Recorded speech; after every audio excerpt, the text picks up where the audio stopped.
What Really Happened with your host, Mike Rivero. The history the government hopes you never learn.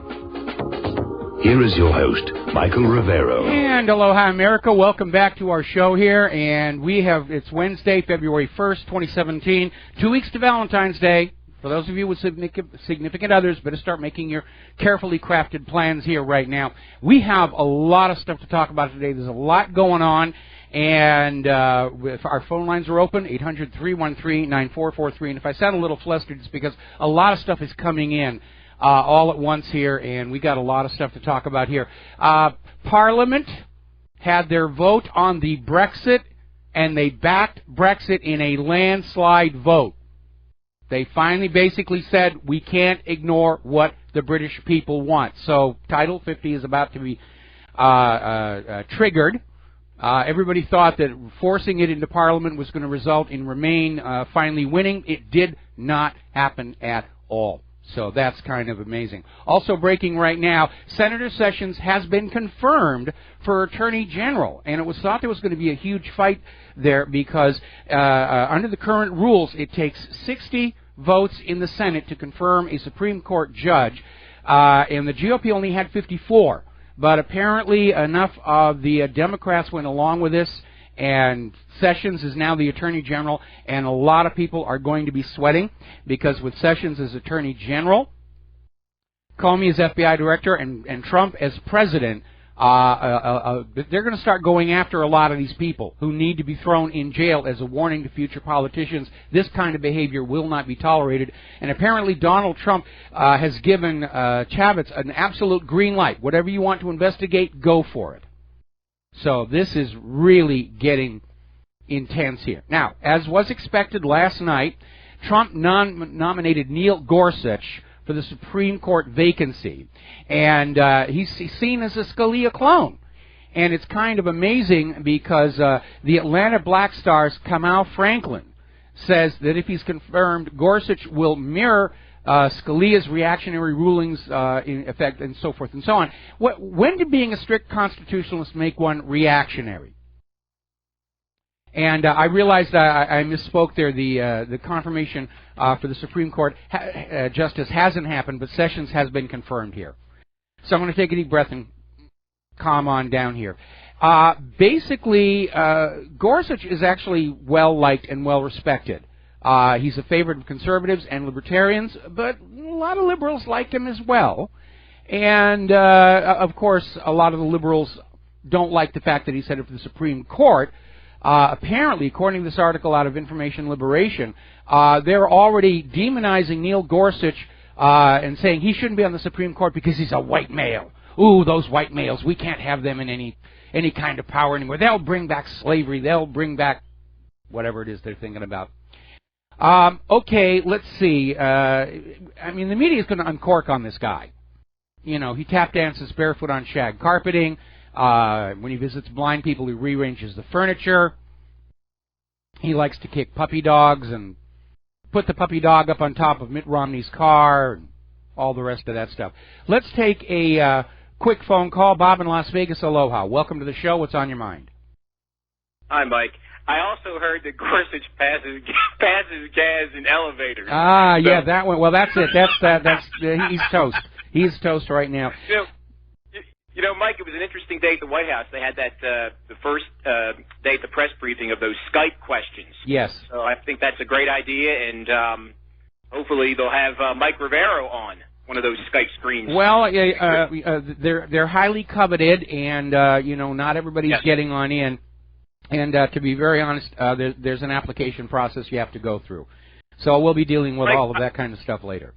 I wanted to ask you, based on the 9/11 narrative that we were told, of 15 of the 19 hijackers were from Saudi Arabia. Yes. We know that Saudi Arabia is an incubator of terrorism based on its educational system, its hate-mongering Salafist clerics.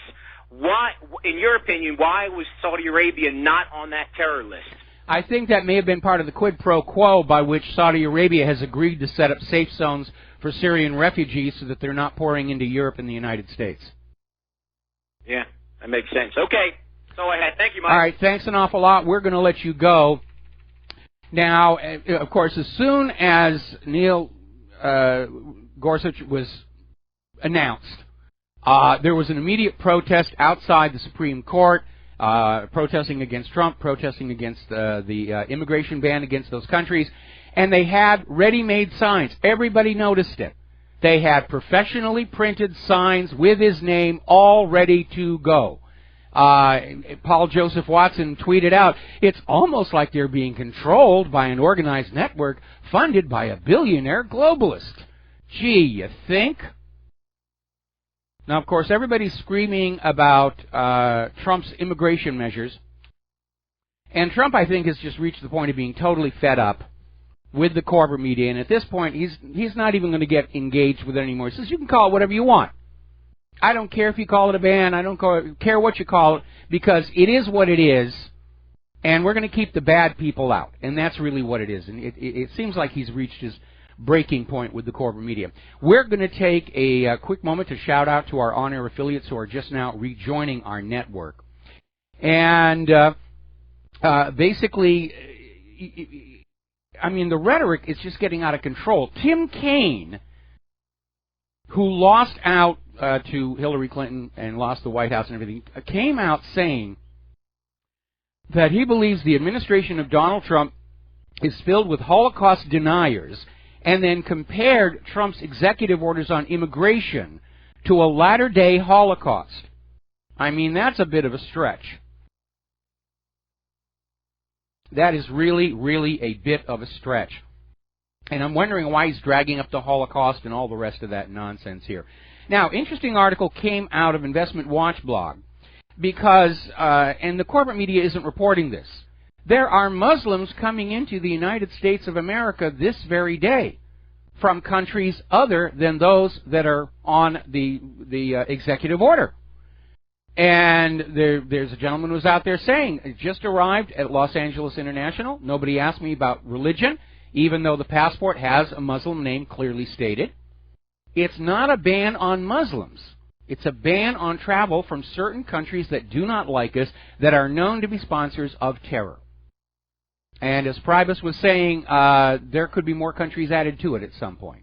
Now, Iran is on that list of countries facing this temporary immigration ban. Tehran has responded by threatening to drop the U.S. dollar for all international trade. Now, that is a real threat to the United States, as opposed to all this mythical nuclear weapons kind of nonsense. But that is a serious, serious issue. And it does feel like the whole world is still building toward a crisis point here. Now, over in Germany, Martin Schulz, he's the social democrat who's running against Angela Merkel in September's election. And he might just win because Merkel's self-destructing.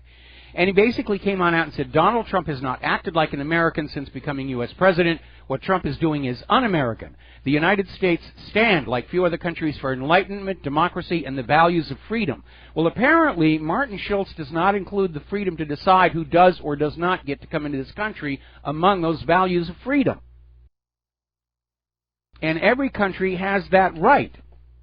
Just because Germany has surrendered that right and opened their borders does not obligate anybody else to go along with that. Now, there was a bit of an embarrassment at that protest outside the Supreme Court last night, actually Monday night, because House Minority Leader Nancy Pelosi and Senate Majority Leader Chuck Schumer were out there rallying the Democrats and, you know, screaming about Donald Trump and this immigration. And they came to the point in the program where supposedly real people were going to be interviewed to share their stories. And Pelosi was caught on a hot mic telling Schumer, introduce the real people. I'll do the real people now. And Schumer saying, where are they? And making it very obvious they had a bunch of actors all set up to do their little crying jag and about, you know, how terrible it was if they couldn't stay in the United States. And somebody missed a cue because they weren't there on time. By the way, Amy Schumer is out there defending her political relative, Chuck, by saying, oh, come on, he can't act. He can't cry on demand. Now, do you remember Mike Hager? This was the Iraqi. It was all over the corporate media. Claimed his mother died because of the Muslim ban. And as it turned out, it's been confirmed by a local imam that she actually died several days before the executive order was even announced. It's almost like truth and reality just don't even factor into the liberal mindset anymore. Now, everyone's talking about Starbucks and their promise to hire 10,000 refugees and displacing workers in their stores. Now, Starbucks is a global operation, but if they do that here in the United States of America, if they choose a refugee over an American simply because that person is a refugee, it is a violation of the Equal Employment Act, which forbids discrimination on national origin. And that was originally written to say you can't discriminate against employees because they come from a foreign country, but it also means you can't discriminate against a potential employee because they come from this country. And what's really amazing are how many of these liberals are out there openly flaunting the laws of the United States of America. And they're still screaming it's all about racism, it's all about hate, it's all about intolerance. No, it isn't. It's about security. And it's not an attack on one religion. If you live in any of those countries on that list, you are going to have problems coming to the United States of America, whether you are a Muslim, a Jew, a Christian, an atheist, a Pastafarian, a Zoroastrian, a Scientologist. It's not directed at a religion. It's directed at certain nations. And it does go back to that law that's 65 years old. By the way, I did make a slight mistake on that. Apparently Harry Truman tried to veto that law, and he was overridden by Congress. One of our sharp listeners wrote in and corrected me on that one here. Now, for a long time, Judicial Watch has been expressing concern about that open southern border as a vector for terrorist attacks, that Islamic terrorists are and have been operating in Mexican border towns and coming across the United States to carry out surveillance ahead of potential attacks. Now, in a report issued this month by the Texas Department of Public Safety, the agency is saying there is an elevated terrorism threat to the United States coming from Mexico. There's another reason to close that border, especially with the Super Bowl coming up this weekend.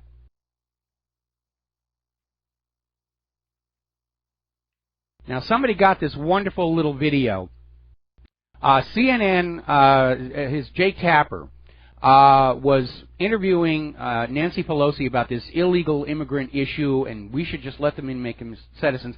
And one of the people in the audience stood up to ask a question and basically told a horror story how her son had been tortured, tied up like an animal, and set on fire by an illegal immigrant back in 2010. And this is something that's been happening a lot.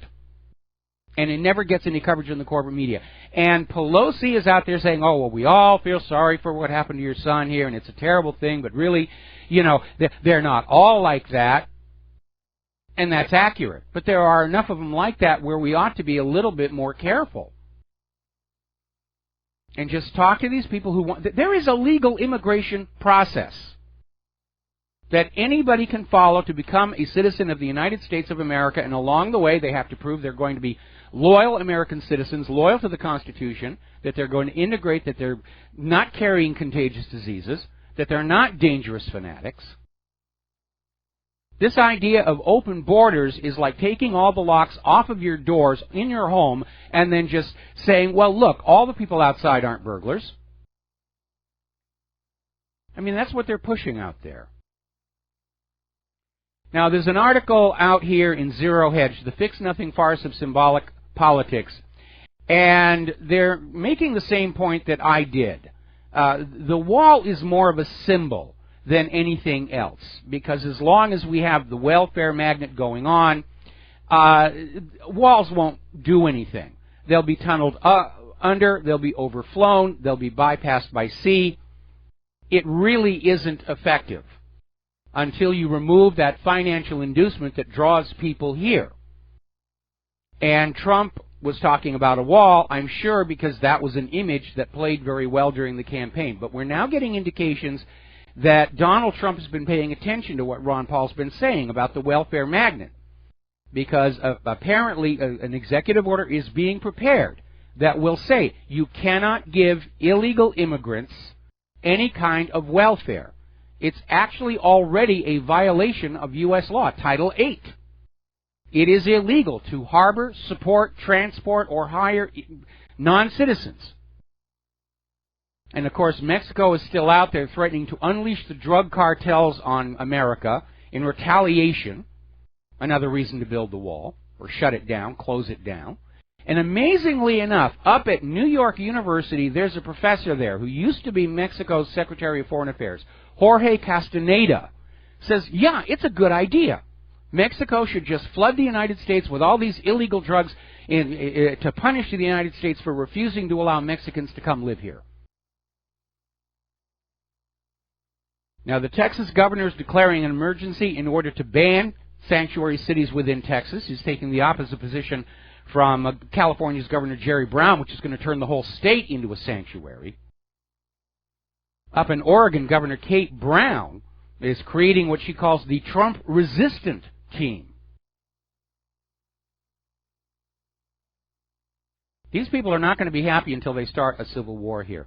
And here's where it gets really, really bizarre. The Los Angeles Times came out with an article that says having a border wall is a bad thing because it will make America better and Mexico worse. What's wrong with wanting America to be better? What's wrong with America taking care of America?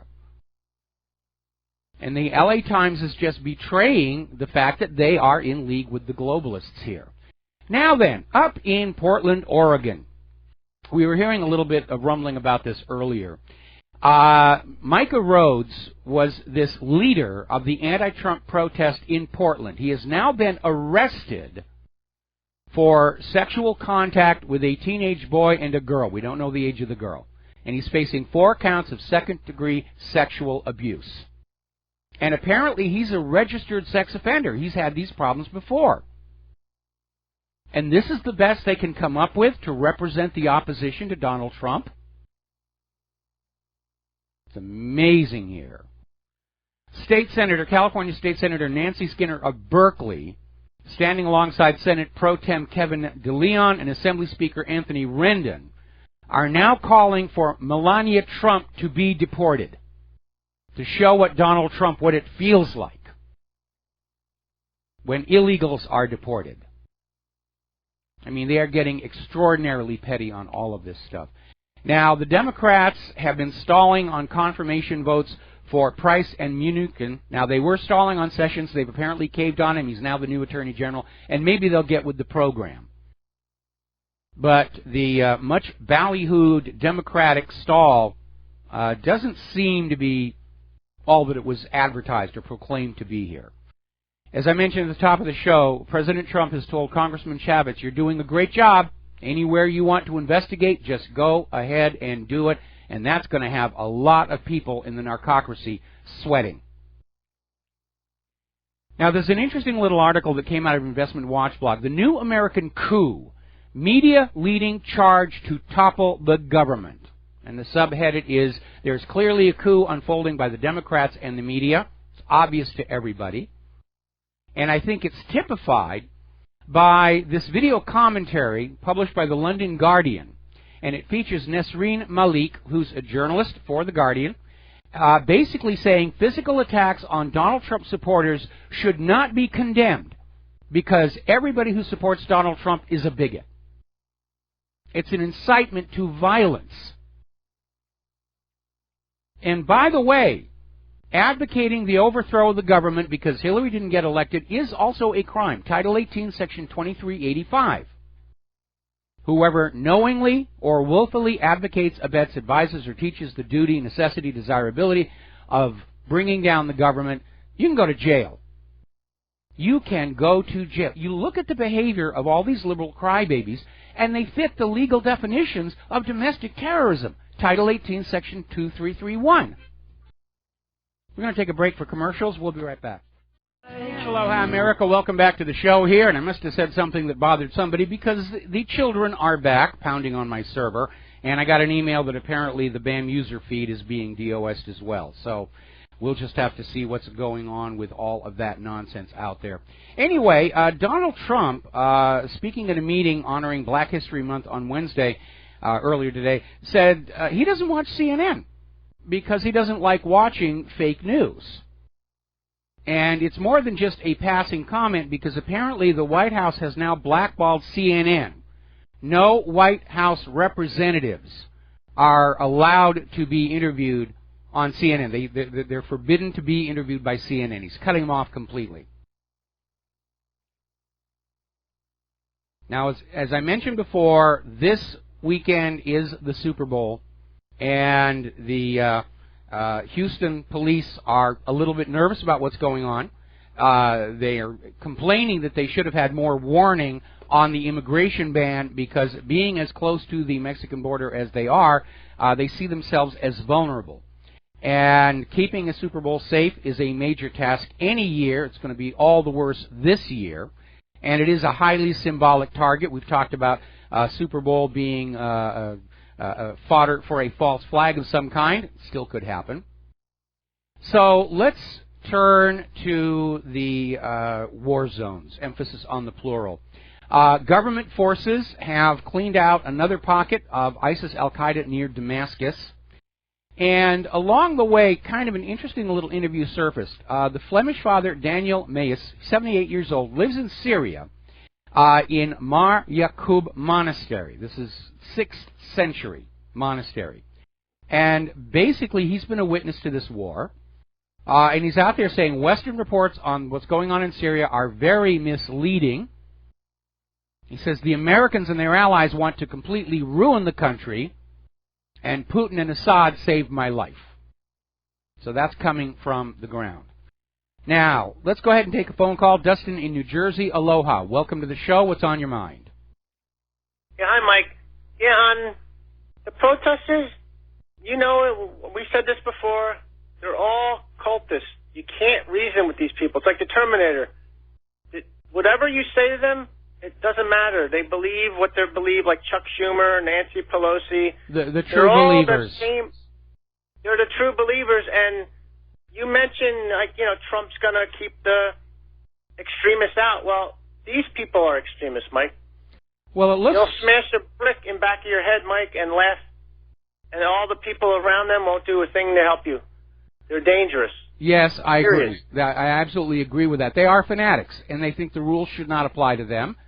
And it is a serious, serious problem. But again, it's like, again, watching that Lee Remini series on the Church of Scientology. These people are perfectly happy behaving the way they do because they believe it serves a larger, more noble purpose, that no matter what they do today, it will ultimately result in a better world for everybody. They're seriously, seriously deluded. They are. They're sociopaths. If you look at the guy from Germany you mentioned, and the guy from Brussels, who, if you saw that with Nigel Farage, the guy from Brussels, I forgot his name, you know, he's a neoliberal globalist, has that, you know, we are the world. They basically want to control the world through Marxism. That's you know, globalist Marx. That's what it's about. And they fear Nigel Farage, the Brexit, Trump, the movement in Germany, and so on and so forth. You know.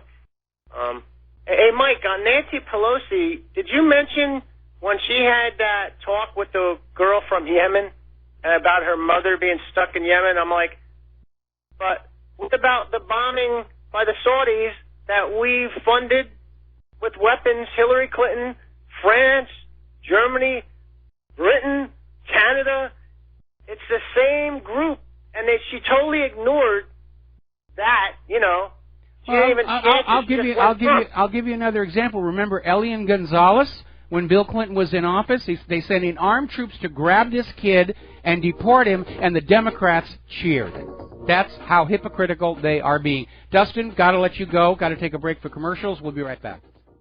Aloha, America. Welcome back to our show. And I forgot to mention at the top of the program here that Don Wiskin of Extendivite will be our third-hour guest talking about his product. Now, something very odd is happening over in Yemen.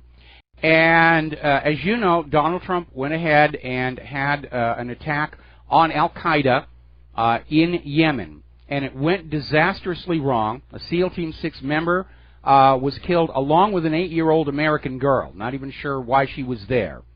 But everything went wrong. And it's now coming on out that apparently Al-Qaeda knew the attack was coming. They were prepared. They were expecting it. The Americans walked basically into a trap.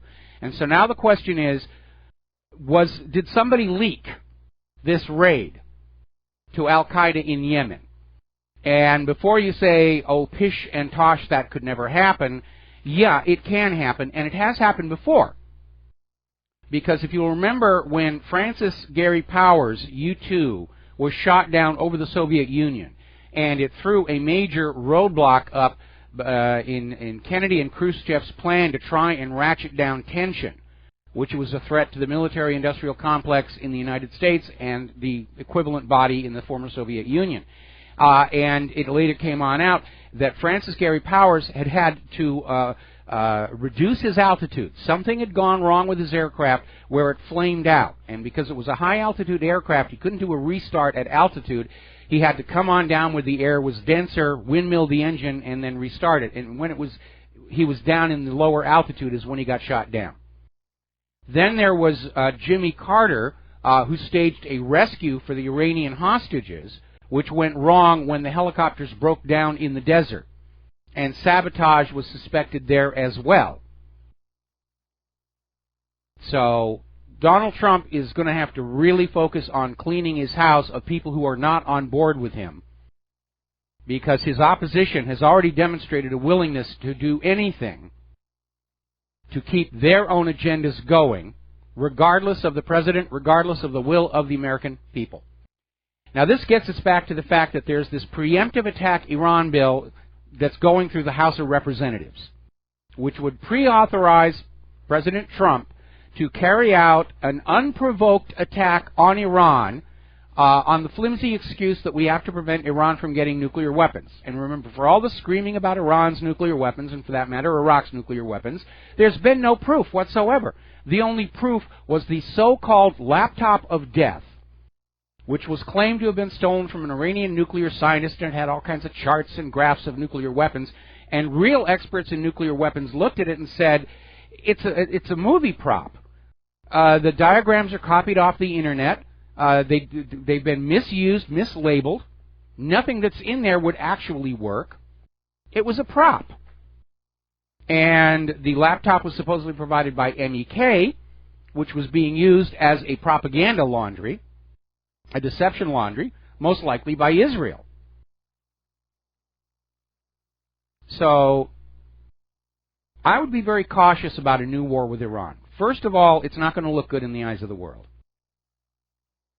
Iran has not initiated a war of aggression against another country in over 200 years. It's not in their nature. They just want to be left alone. But there's something else you need to remember. Both Moscow and Beijing have stated an attack on Tehran is an attack on us. It's sort of an updated Monroe Doctrine in reverse. Or Kennedy Doctrine, rather, in reverse. So we want to be very, very careful about this. Now, we've been reporting on the increased attacks by Ukraine against the breakaway republics, and it's being noticed by other people. Over in southfront.org, they're talking about how there's been this intense escalation in eastern Ukraine in the last days of January, with heavy shelling. And over at facti.org, they have an article in which the Deputy Defense Minister of Ukraine admitted that Ukraine's military is attacking the Donetsk Republic. Now, that embarrassing revelation resulted in Kiev trying to claim that Russia shot at a Ukrainian transport plane over the Black Sea. Russia's denying it. This is Kiev trying to change the story and change the focus. It's not really working because the UN Security Council just called for Kiev to return immediately to the ceasefire that's supposed to be in place. And I hope Donald Trump is paying attention to all these war hawks who want to start a war and stick him with it, because they are still there and they're still active. Now, Berlin is pointing the finger of blame at Kiev for the deteriorating situation in the Donbass. And Kiev may have just made a major oopsie, because apparently on January 31st, the tail section of a Buk missile launched by the Ukrainian army from the outskirts of Avdiivka fell in the residential area of the city. Why is this important? Because remember when Malaysian Airlines Flight 17 was shot down, the main propaganda point was it had to be the breakaway republics that were doing it because Ukraine doesn't have the Buk missile. Wrong. So, right now, according to RIMF.com and the military in general, the center of gravity for U.S. operations in Europe is now in Zagan, where the U.S. and Polish troops are holding their joint drills. This is the biggest U.S. deployment in Europe since the end of the Cold War. And they're trying to bring that Cold War back because it's such a wonderful scam. Oh, we've got enemies. We've got to take money away from the American people and build bombs and planes and shiny things and things that you can't see. And we don't have to actually make sure that they work because, in theory, they're never actually going to be used. It was a giant scam. And the U.S. military-industrial complex was doing it, and so was the equivalent body over in the former Soviet Union. And they're trying to restart it because they want your money. Now, Trump's advisor, Steve Bannon, thinks that there will be war with China in the next few years. And part of that is based on the fact that China has just tested a new missile that holds 10 MIRV warheads. Now, it's a little bit smaller than the U.S. Trident, which can hold 12, but is limited by treaty to 8, plus 4 decoys. Everybody's gearing up for a major war. And, of course, that makes Claire and I very nervous because we live on Oahu, and we've got a first-strike nuclear target right outside that window there. So we'd kind of like to see this thing kind of calm down. Now, over in France, there's a corruption investigation going on. They're looking into presidential candidate Francois Fillon, claiming he misused public money. And the police interviewed Fillon and his wife, and apparently the issue is that she supposedly had a job paid for by the taxpayers that amounted to €500,000 and lasted 8 years. And apparently she didn't actually do anything. It was just a made-up job in order to justify handing her public money. And police have now raided Parliament in Fillon, looking for evidence. Now, they must have found something. They're hot on the trail here. Okay, a YouTube video we put on up.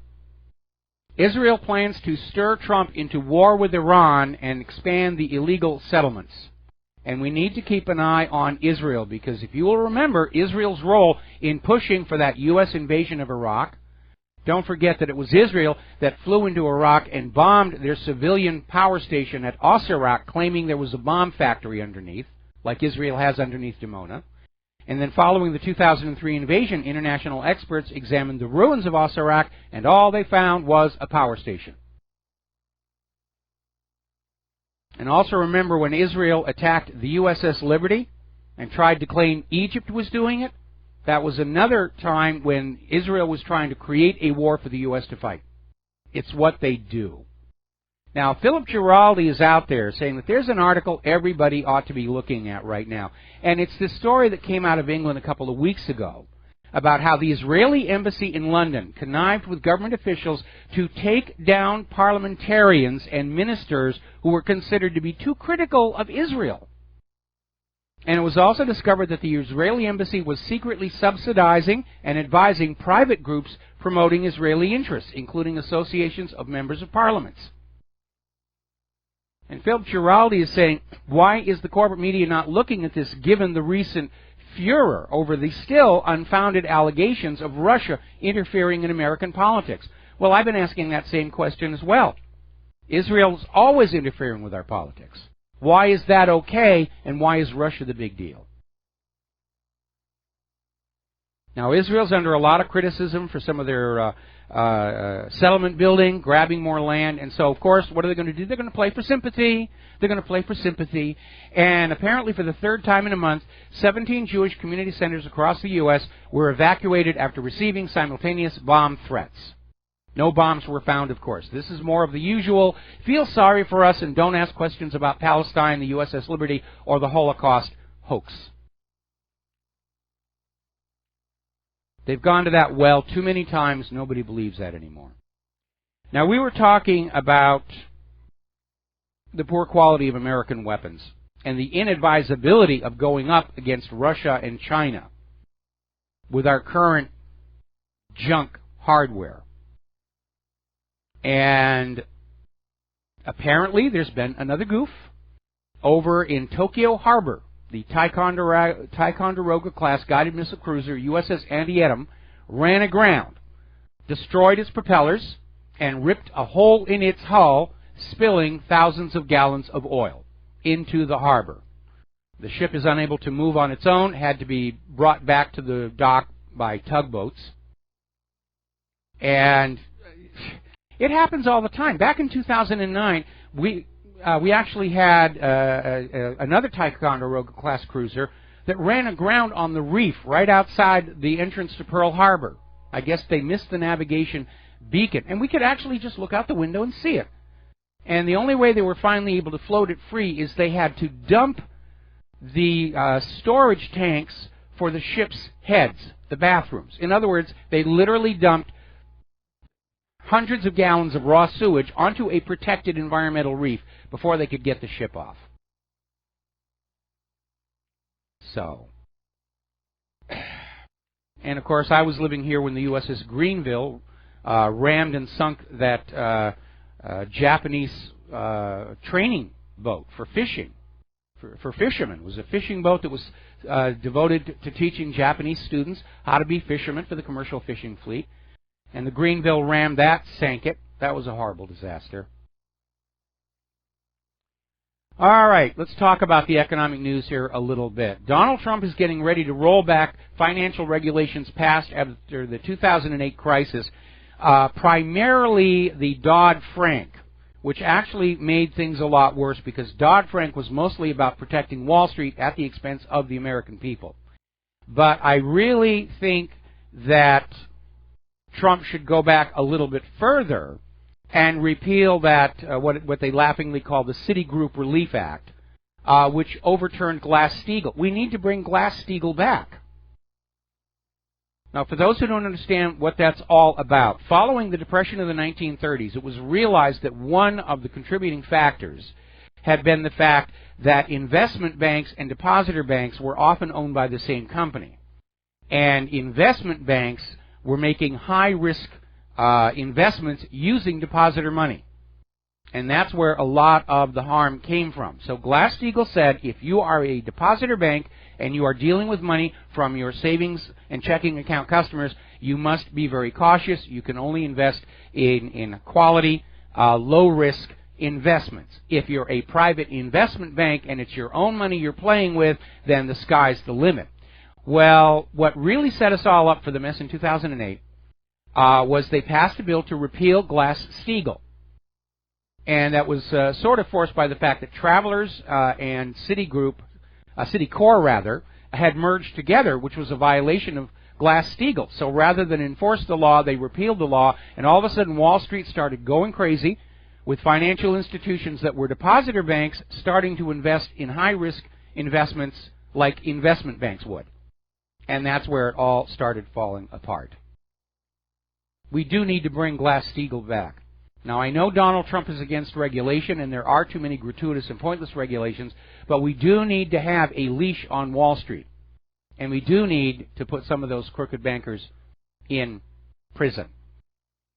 Now, over in Europe, the bond market is in serious trouble. They've got the worst January on record ever, and it's a signal of the political panic that's spreading across the European Union from all these upcoming elections in places like France, Germany, and the Netherlands, where the polls are showing that anti-EU sovereigntist nationalists are likely to win.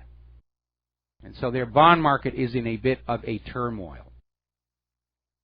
Now, starting on March 1st, a month from now, thousands of financial institutions are going to be subject to new rules that require them to exchange variation margins on their non-cleared derivatives trades. I know it sounds fluffy, but it's a way of trying to bring some more transparency to the derivatives market. Now, at this point, it looks like a lot of these companies are not going to be able to meet that deadline, which means they'll be temporarily unable to access the derivatives market, and nobody's entirely sure what damage that might cause. Behind it all, though, is the big, ugly, black monster, which is the accumulated government and total debt of the nation. And again, you need to go back and look at that 11th marble. Private central banking is a system which, by design, creates more debt than money with which to pay that debt until the debt overwhelms the system. Donald Trump wants to do a lot of things. He wants to mount his infrastructure program. He doesn't have the money to do it with. And I think here might be an opportunity for Donald Trump to do what John F. Kennedy did, even though it will anger the private central bankers and they'll take a shot at him. And that is for Donald Trump to issue a new U.S. currency to fund the infrastructure program interest-free. And as Ellen Brown was correctly pointing it out, if Trump does that, it'll cut half the cost of that infrastructure program right off. We're going to take a break for commercials. We'll be right back. Aloha, America. Welcome back to our show. We're going to start taking some phone calls. Francis in Vancouver, aloha. Welcome to the show. What's on your mind? Francis, are you there? Hi, Mike. Can you hear me? Yes, I can. Are you trying to sell me a condo? Can you hear me? Are you trying to sell me a condo? Okay, good. Yeah. No. You're on the air. Start talking. You're on the air. Okay, I wanted to talk about. I wanted to talk about VoltaireNet.org, Thierry Meyssan. Yes. And Thierry Meyssan is arguably the first 9/11 truther. And he, you know what? There's a huge delay here. Just let me check here. I'm going to hang up. All right, we're going to switch over to Tom in Texas. Aloha, Tom. Welcome to the show. What's on your mind? Howdy, Michael. Howdy. You're a satirical run for a presidency. Yes. Do you still have any of the campaign buttons? Yeah, I think I do. Yeah. In fact, yes, I do. And the Cafe Press store is still active, even though I don't have a link to it. Well, no, that's fine. But if I send you a gift, I really love the button. I want to wear it on my suspenders of the one that he couldn't do any worse. Well, yeah, that was my campaign motto. Rivero 2016, he could hardly do any worse. If you send me something with your return address, and I'll send you a button, okay? Okay, I'm going to send you a $1 million bill with President Trump's picture on it. Okay. I'm serious. Oh, no, I know they're out there. I know they're out there. I've got the $10 million bill with Obama's face on there. I've even got a $10 million bill with my face on it.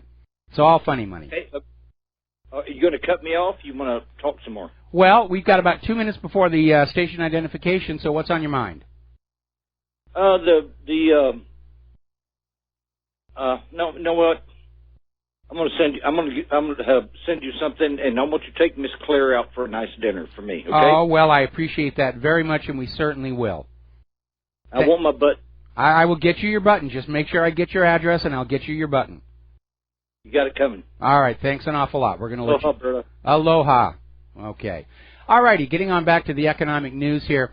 Private payrolls grew by 246,000 in January, which was way above the estimated growth of 165,000. So it already looks like our economy, at least in the grassroots level, is starting to wake up and take notice of the Trump presidency. Of course, the real problem remains the crushing debt, the derivatives exposure on Wall Street. We're all basically hostage to those few big buildings in New York. If they mess up, we all suffer for it. because the poor are always made to pay for the mistakes of the rich. That's a truism throughout all of history. Now, Transportation Secretary Elaine Chao is saying that the Highway Trust Fund is going to be bankrupt by 2021 without a new source of revenue. Gas tax is no longer adequate. Well, there's a good reason for that, and I'll mention it when we come back from station identification. Aloha, America. Welcome back to our show, hour number 2. The phone lines are open, 800-313-9443.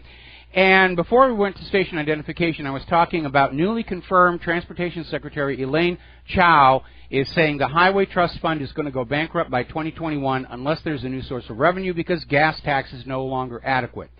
There are two aspects to that statement. First of all, as our economy has been in the doldrums, people simply aren't driving as much as they used to. They're not going to work. They don't have money to go on gratuitous trips for fun. In some cases, we're driving much older cars, and we drive them as little as possible in order to stretch them out, make them last as long as possible.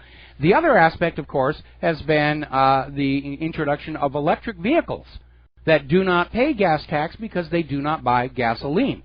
Some states are already talking about taxing electric cars by the mile to make up for those lost revenues. But all in all, it's part of this ongoing pattern that government will take as much money away from you as they think they can get away with, even if they have to make up a total nonsense reason for doing it, like human-caused global warming. Fitbit is going to lay off 110 employees. Apparently, the wearables market is not doing as well as expected, and it's already warning investors its fourth quarter earnings from last year are not going to be all that good. And part of it is I think wearables were a fad, and it wasn't going to last. I know that the Apple iWatch looks cool and fun, but it's basically yet another device to maintain and keep charged, keep track of, along with your cell phone. If it's on your cell phone, why do you need it on your wrist? And, of course, Apple also overpriced it. And they tried to make it a fashion statement. The high-end model had gold. It was a piece of jewelry with high-tech in it, and it did not do very well either. And people just don't have the money to buy things they don't see as absolutely essential to their life. And that's a reality that is going to remain until we return to a system in which ordinary working Americans can trade their labor for decent wages and salaries with which to go shopping and buy this stuff. And I don't understand why our economic planners don't see this. Now, over in Europe, the International Monetary Fund has come out with a new report into the single currency, and basically says the Eurozone is running excessive deficits, distorted budgets, poor compliance with the fiscal rules, and basically saying at this point it's dysfunctional. The euro has become dysfunctional. Now, when the IMF is saying excessive deficits, what they're thinking of is you got to make your people live more cheaply so you can give the bankers more money, because that's always going to be the message from these large central banks. You must make do with less so we can have more. But it really has reached a point where they can't make it work anymore. Greece can't make it work under the unrealistic demands and expectations of the European Central Bank and the IMF and the World Bank. Cyprus certainly can't. It is a doomed system. Now, getting on back to the political scene all across Europe, we are beginning to see more and more countries get onto this idea of stop Operation Soros, because now everybody is picking up on who the author of all this push for globalism and refugee nonsense has been, and it's George Soros, who's spending his billions and billions of dollars to bring about a single global government, a new world order, and it's been his lifelong dream. And it was so close to him he could taste it. If Hillary had stolen that election, they'd be just within inches of that single golden throne for all of planet Earth. But more and more nations are starting to slam him down and ban his non-governmental organizations and say, get out. We don't need what it is you claim to be doing in our country because you're not doing it, you're doing something else. Now, apparently over in Paris, there's a new problem where gangs of North African migrants are starting to target Chinese migrants with the justification that the Chinese are too rich.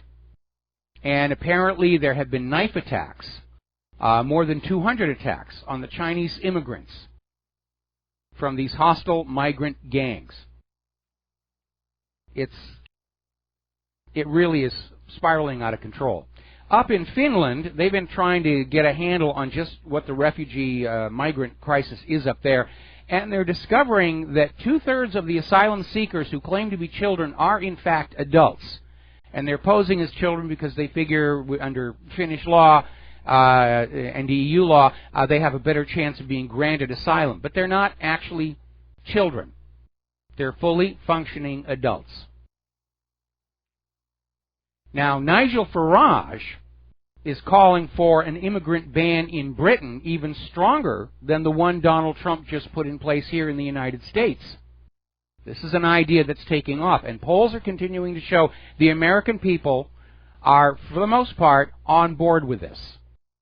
They've been watching our country dissolving under this onslaught of illegal immigrants and refugees being poured into our streets, and we want our country back. We want America for Americans. And again, I am not saying anything bad about legal immigrants. Because if you come here to the United States of America through the legal immigration procedure, welcome. Make yourself at home. I hope you are not disappointed by what you find here. But we're talking about illegal immigrants, and it's not racism because illegal is not a race. Now, getting on back to George Soros, we're now finding out that John McCain, Paul Ryan, and Marco Rubio were all receiving generous backing from Soros during the 2016 campaign. And apparently John McCain has been supported by Soros going back to at least 2001. And Soros has, in my mind, become the greatest argument in favor of socialism by demonstrating to the world what individuals with way too much money are capable of doing. Because George Soros seems to feel, along with Bill Gates, that having billions of dollars gives them the right to play with all of our lives, like we're their personal toys. And we're not. And neither George Soros nor Bill Gates are an elected leader of any democratic country.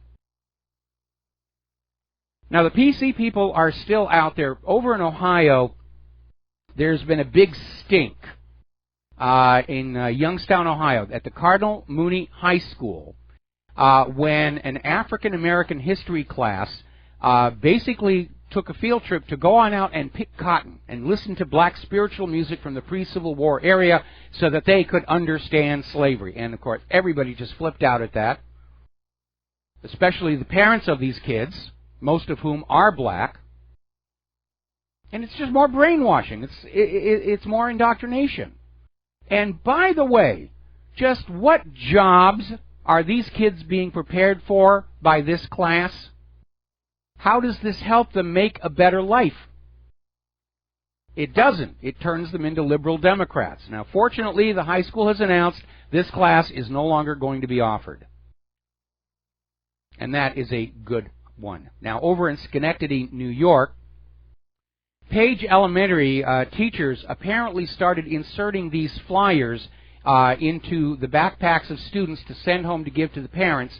And the flyer was out there basically bashing Trump and Devos and basically saying that you've got to save our schools. They're going to bring this voucher program in, and people with money are going to send their kids to private school, and it will harm the public schools, blah, blah, blah, blah, blah. And the parents got very, very angry at being proselytized using their own children.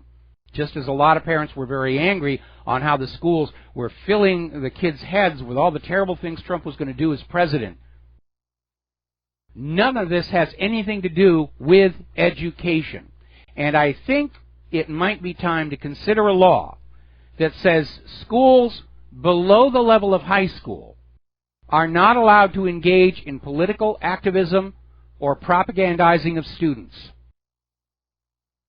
Even understanding that there's already a lot of propaganda in the approved curriculum. But I mean, this is an absolute waste of taxpayer money. These kids are not getting an education that will help them have a better life. They're being indoctrinated. Now, over in Washington State, there's a kindergarten teacher who's getting some news because in the name of gender equality, she is forbidding the boy students, this is kindergarten, she's forbidding the boy students to play with Legos while telling the girls they must play with them. Because we're going to have gender equality here. You know, I don't know why the boys like Legos and the girls don't. By the way, that's not true. I got a grandniece who just loves Legos. She thinks they're great. But I mean, this is ridiculous. This is utterly ridiculous. And this is a prime example of what I mean about liberalism being based on an absolute fraud. Because the primary foundation of the liberal political agenda is this idea that you can change what is inside the minds of people by changing the environment around them. And it all goes back to Margaret Mead's book, Coming of Age in Samoa, in which Mead claimed that she'd found a society where young people went into adulthood without all the normal traumas of adolescence, proving that those traumas were something imposed by society and were not in our genes. And the book was a fraud. And the government of Samoa has come on out saying it's absolutely a fraud. Mead made many mistakes in it that are easy to identify. She assumed Samoa was sexually promiscuous because Hawaii of the same era was. And Samoa's never been sexually promiscuous. They're a highly monogamous society. Each of these islands is a separate little world. The fact that we're all in the same ocean does not, in fact, mean that you can make grand assumptions across several different places. And what happened was Margaret Mead took up friends with two young Samoan ladies, and just was talking with them. And the Samoans, like most Polynesians, like to talk story. And to be polite, told Margaret Mead what Mead obviously wanted to hear, not knowing she was going to write a book. And Mead is still lionized by the liberal establishment. But this is why the liberals keep making such dumb mistakes. Boys and girls are different at birth. And it is hereditary, not environmental. And this kindergarten teacher, I mean, this is nonsense. To tell the boys they can't play with Legos and the girls they must in the name of gender equality. I mean, you can mandate equality at the expense of personal freedom. And that's always going to be the case. Because if you mandate equality, then nobody has the freedom to maybe be a little better or a little worse, or to just go their own way. There's been another video released by the pro-life group Live Action, and it shows Planned Parenthood staffers saying that their clinics only offer ultrasounds to women who are seeking abortions. They are not made available to women who are inquiring after prenatal care. So this idea that this organization is even called Planned Parenthood is now ridiculous. They should call it planned abortion or coerced abortion, because they're not helping any woman plan to be a parent. Now, up in New York, Anthony Weiner, Anthony, what is wrong with your head? Apparently, federal prosecutors are seriously considering filing charges.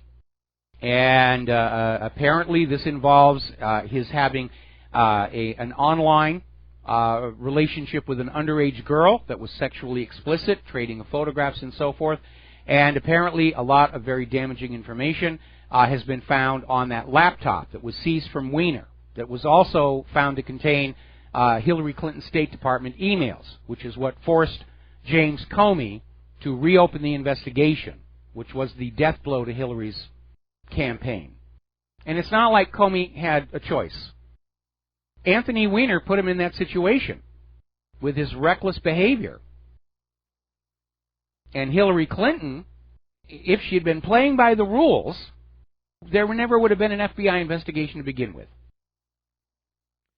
Now, do you remember a while back there was this shooting and killing of 5 people in a Burlington, Washington mall? And the shooter was named Arkan Setin, and security cameras show him entering the mall, walking out, then coming back in with a rifle and opening fire. And he's confessed to the 5 murders. It's now turned out that this individual is a permanent resident alien with a green card. Now, green card does not allow you to vote, and yet election officials have confirmed that this guy was illegally registered to vote and voted in 3 elections in the state of Washington in 2014, 2015, and 2016. Donald Trump is right. There needs to be a full investigation into our election system, and especially the election system, the elections of last year. It has to be done. And we need a new election system. We've got 2 years to demand election reform.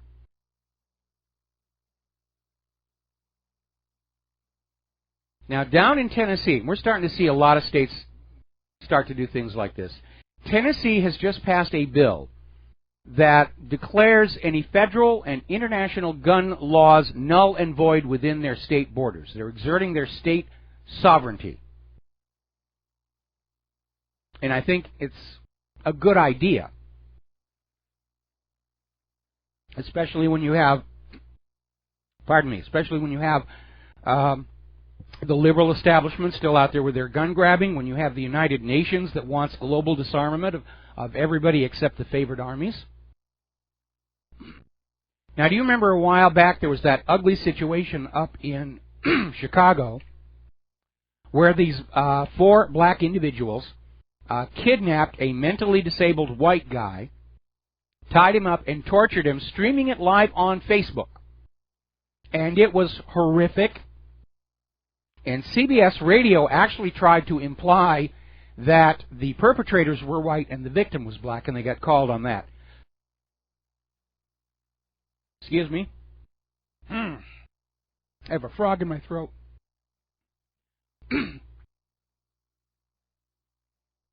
All right, let's see if we can get back here. Now, the defense attorneys for these people are complaining that the suspects have received death threats. Now, I don't agree with issuing death threats, but why is anybody surprised after what they did? And I find it appalling these defense attorneys are trying to portray these perpetrators who committed this crime as some kind of victim. And that really is ridiculous, and maybe that's the defense attorney's strategy for the trial, that they're somehow victims of society. They were driven to do what they did by Donald Trump or some such nonsense and try and get them off. And he's complaining that these perpetrators have been denounced in the media before anything's been proven. They live streamed what they were doing. That's all the proof you need to put them in jail. So it's getting a little ridiculous out there. Now then, you've probably heard recently how certain pharmaceutical companies and executives have decided to embark on a campaign of price gouging America's chronically ill. And they'll have exclusive market rights to a very necessary and in-demand medication, and without any justification whatsoever, they'll multiply the price 5, 10 times. Completely out of control. And it's certainly not justified by the business. The original selling price was calculated based on amortizing R&D, FDA approval, and the cost of actually producing the drugs. They just decided they're going to get more money because these people have no choice but to buy this medication from them. Donald Trump is starting to look at that situation, and he's calling on the executives of pharmaceutical companies to reduce prices, to keep these prices down, and says he's willing to ease certain regulations to expedite the process. But we have to get the price of America's health care down. We're the most expensive health care on the world, 33rd in quality, and America's overall health is considered poor. That's a broken system. We'll be right back. And aloha, America. Welcome back to the show. Now, as you know, Obamacare is under attack right now. They're talking about repealing it, replacing it. And by the way, I need to do a shout-out to our on-air affiliates I missed at the top of the hour. And why is it all so costly? And the reality is Obamacare was supposed to make health care, especially health insurance, affordable to all, and it was exactly the opposite. The policy prices went up, the deductibles went up, and Obama lied when he said if you like your current plan, you can keep your current plan. That didn't happen. It's all about the money. And by way of illustration, one of our listeners just sent me this wonderful little graphic regarding the health insurance company's CEO's total compensation for 2014. We don't have any more recent numbers. David Cordani, head of Cigna, makes $27.2 million, or $104,000 per day. Stephen Hemsley of United Health makes $66.1 million, or $250,000 per day. Michael Niedorf at Centene, $28.1 million, or $107,000 per day. Mark Bertolini from Aetna makes $15 million, or $57,000 per day. Bruce Broussard at Humana makes $13.1 million, or $50,000 per day. Joseph Swedish at Anthem, which is part of Blue Cross Blue Shield, makes $8.1 million, or $31,000 per day. Average earnings of full-time wage and salary workers in the same year was $41,000. It's all about the money. It's not about your health. It never has been. All right, we're going to take a phone call. Alex in Florida, aloha. Welcome to the show. What's on your mind? Hey, Michael. I just wanted to ask you, why is China so pissed off at us right now? Do you know? Well, there are two reasons. First of all, the previous administration decided they were going to make a big deal about China's building up the islands in the South China Sea, which are their territory acknowledged by the Cairo Convention at the close of World War II. And the other issue, of course, has to do with the relationship between the United States and Taiwan. Now, Taiwan has said we're an independent nation. They call themselves the Republic of China. Mainland China views Taiwan as a rebellious province, and that could break on out. And it's very difficult navigating that political maelstrom. What is important to remember about the Chinese culture is that getting somebody to change course or back down or admit error is extremely difficult. It's hard enough here in the U.S. It's a very cultural thing for many of the Asian countries, having to do with saving face. And so that's what makes it really, really difficult to try and navigate these issues. One of the big problems that TPP was facing before Donald Trump pulled the plug was the requirement for all signing nations to ban GMO labeling. Japan already mandates GMO labeling, and it would be a serious loss of face for the Japanese government to have to reverse themselves on that. And that's why they were kind of stalling and dragging their feet on that issue. Wow. Hey, Michael, you were talking about Obamacare, and just to put it in perspective, if a couple that is 62 each, the wife is 62 and the husband 62, and they make $63,000 a year, which is $31,500 each, yep, for a silver plan, a medium silver plan, their premiums are $1,300 a month, and their deductibles like $12,000, $6,000 each. Yep. Where they would have to pay full cost. Now, if that same couple were to make $15,000 a year, it would still be $1,300 a month, but the government would pay that $1,300, and it would have a lower deductible. So either way, whether the government's paying it, which is huge money that they're putting out for that, or if they were to pay it, it's huge money. But typically what happens is they can't afford the $1,300 a month. I couldn't. I mean, that's outrageous. It absolutely is outrageous. But you need to remember, the Affordable Care Act was actually written by these health insurance companies who expected to make billions of new profits, and they were going to, give the government a piece of the action in taxes. That didn't even work out. Some of these companies are now demanding taxpayer-funded bailouts. Alex, got to let you go. We'll be right back.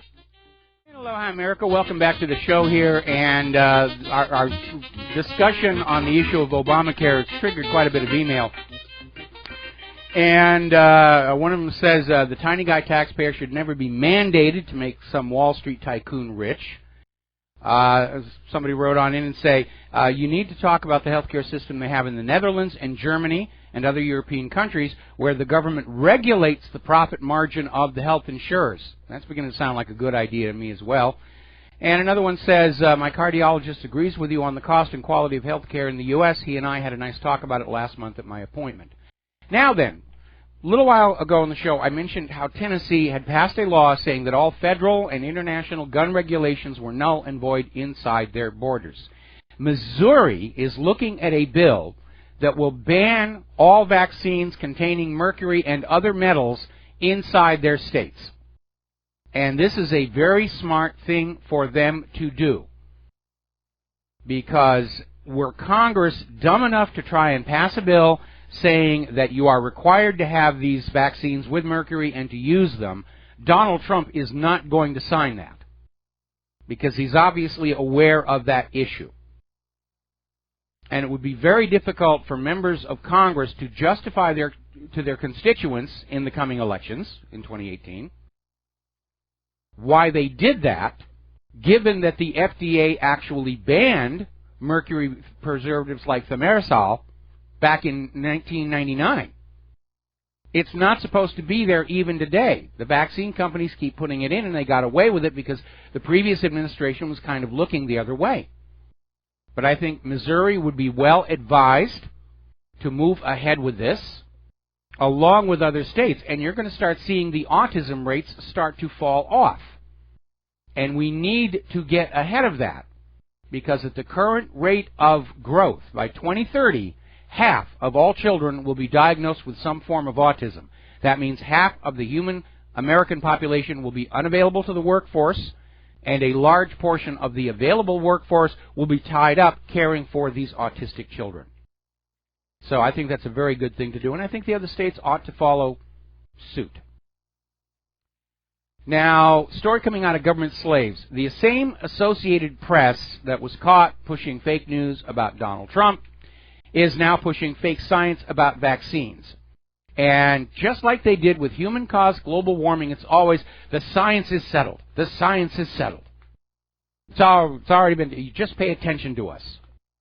Well, isn't it a good thing for us that Christopher Columbus didn't think the issue of the shape of the earth was settled?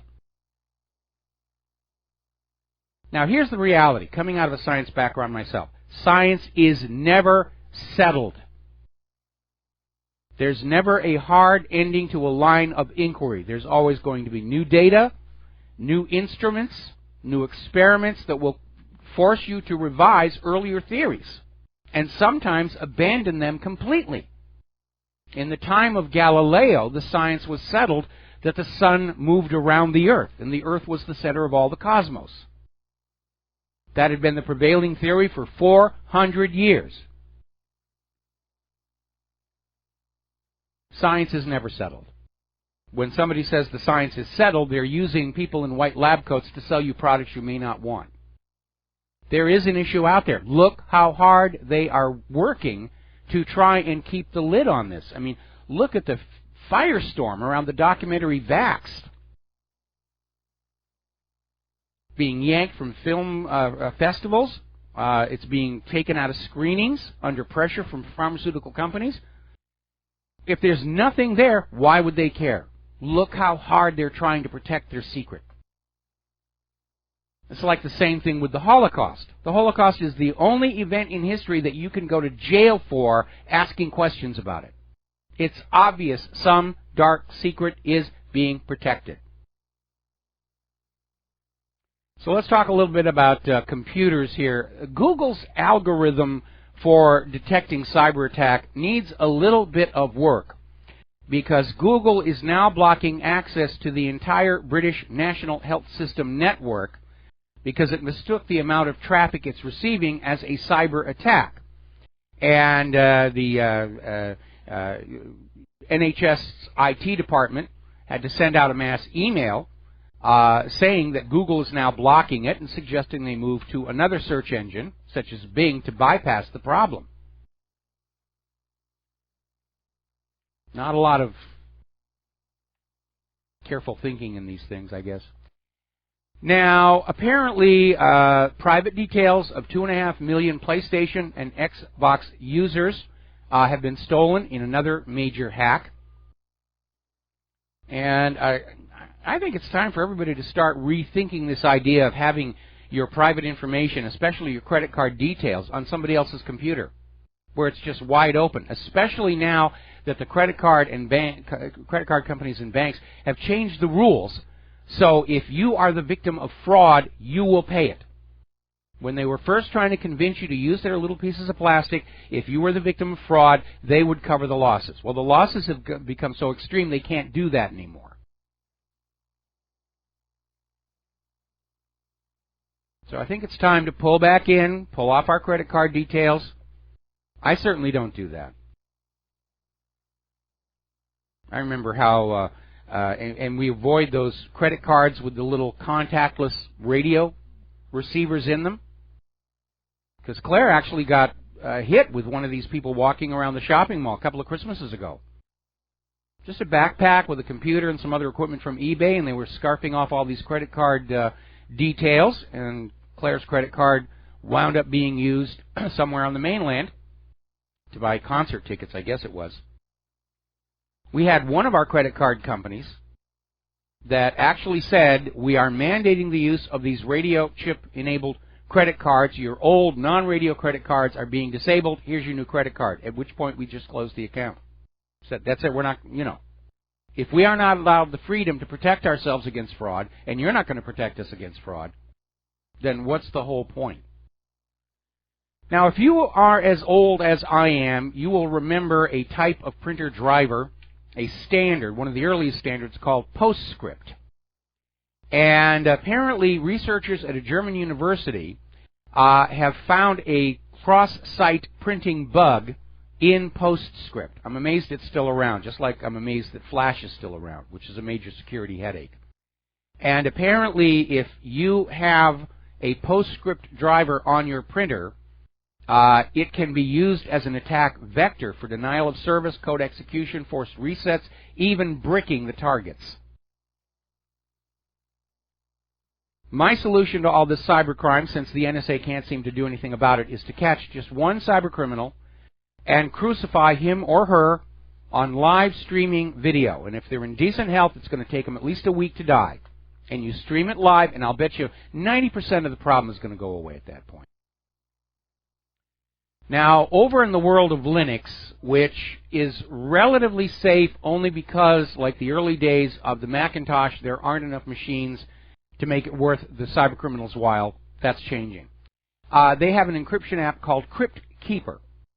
And apparently a recent update to one of the libraries used by CryptKeeper has opened up a bug in which CryptKeeper now has a universal password, the letter P. And unfortunately, CryptKeeper is not being updated and maintained by its original developer anymore, so you may want to look for another solution in order to secure your data.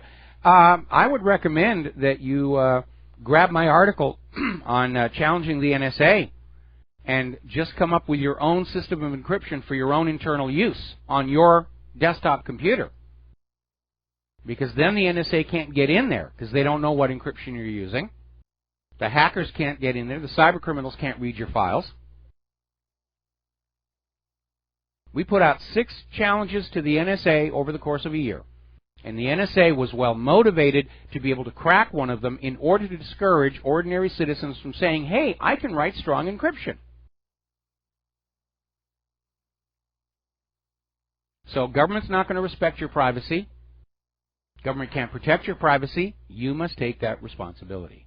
Now, down in Australia, they have a section in their Copyright Act, Section 115A, and this was an amendment introduced in 2015 that requires Internet service providers to block websites that are in violation of the copyright law, mostly things like Pirate Bay. And by the way, I'm not saying it's okay to violate copyright law.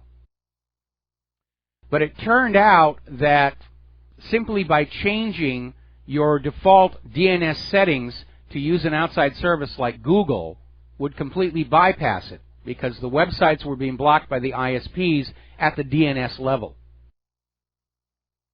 Like most things out of government, it cost a lot of money, the politicians made a lot of speeches, and it doesn't actually work to do what it was claimed to do.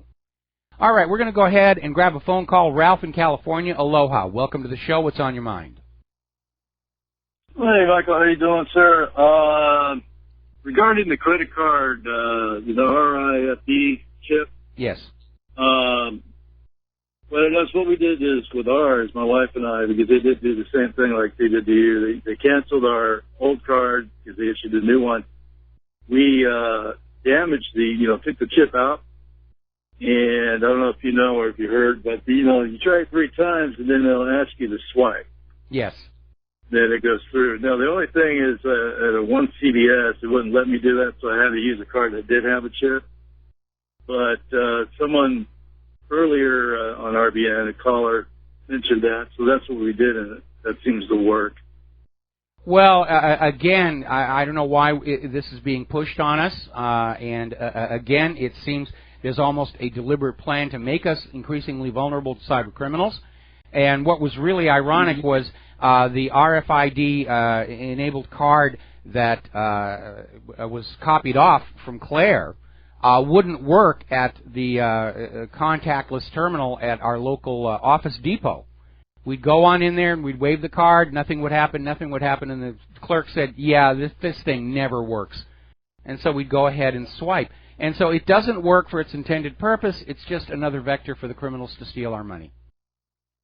That's what it sounds like, more for nefarious reasons. But also, the other thing I wanted to call in, you might have heard, is something called the Outernet. Have you ever heard of that? The Alternet, yes.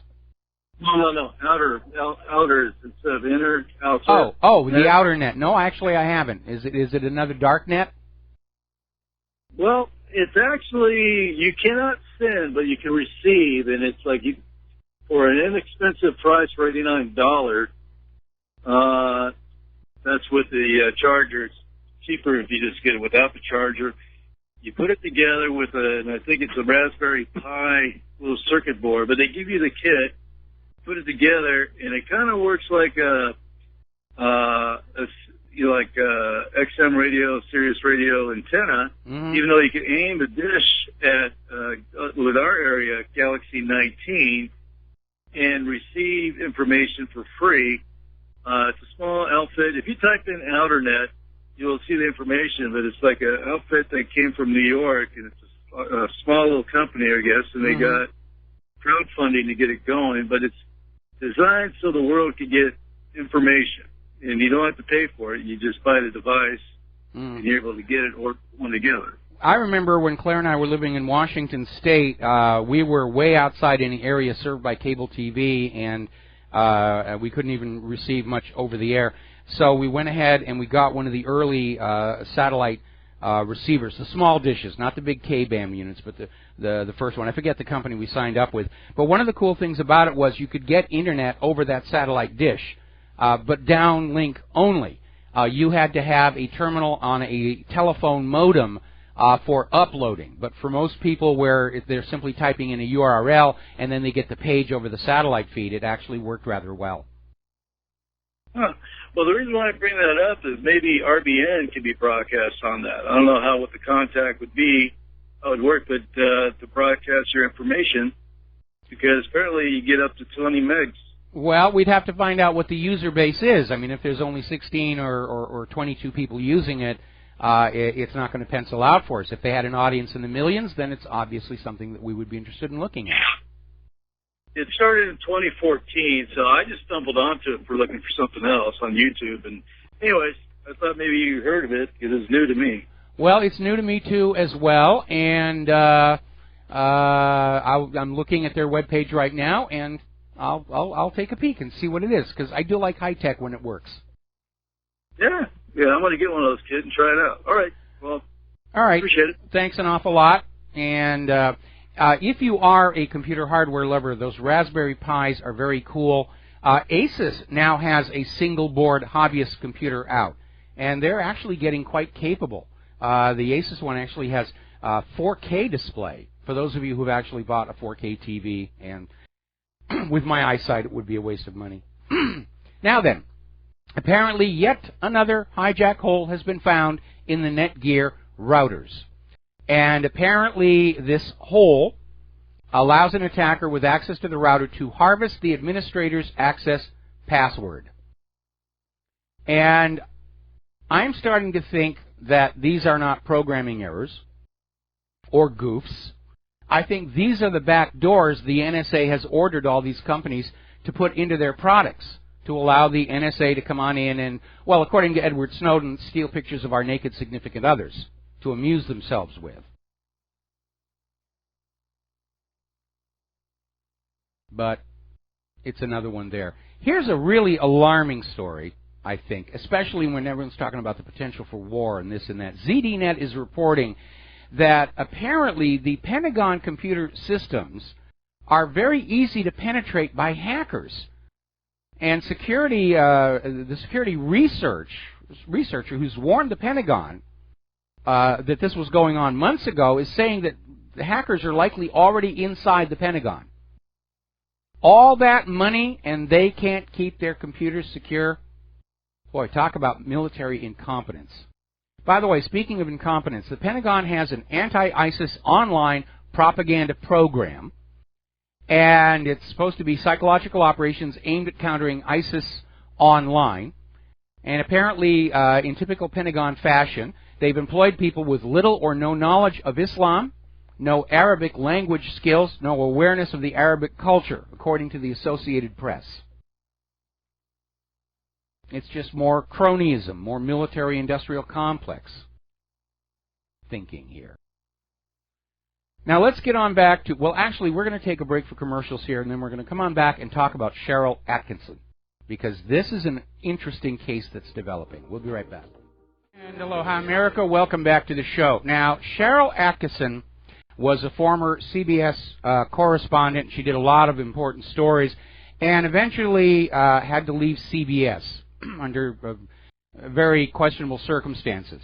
Now, part of the situation that's going on, she's got another show elsewhere, and she wanted to get her FBI file to find out if the FBI had been spying on her, and more to the point, if it was the FBI that had been hacking into her personal computers, because she's had her computers entered into, and she had 3 different independent forensics exams that all indicated the intruders were using software proprietary to a U.S. intelligence agency.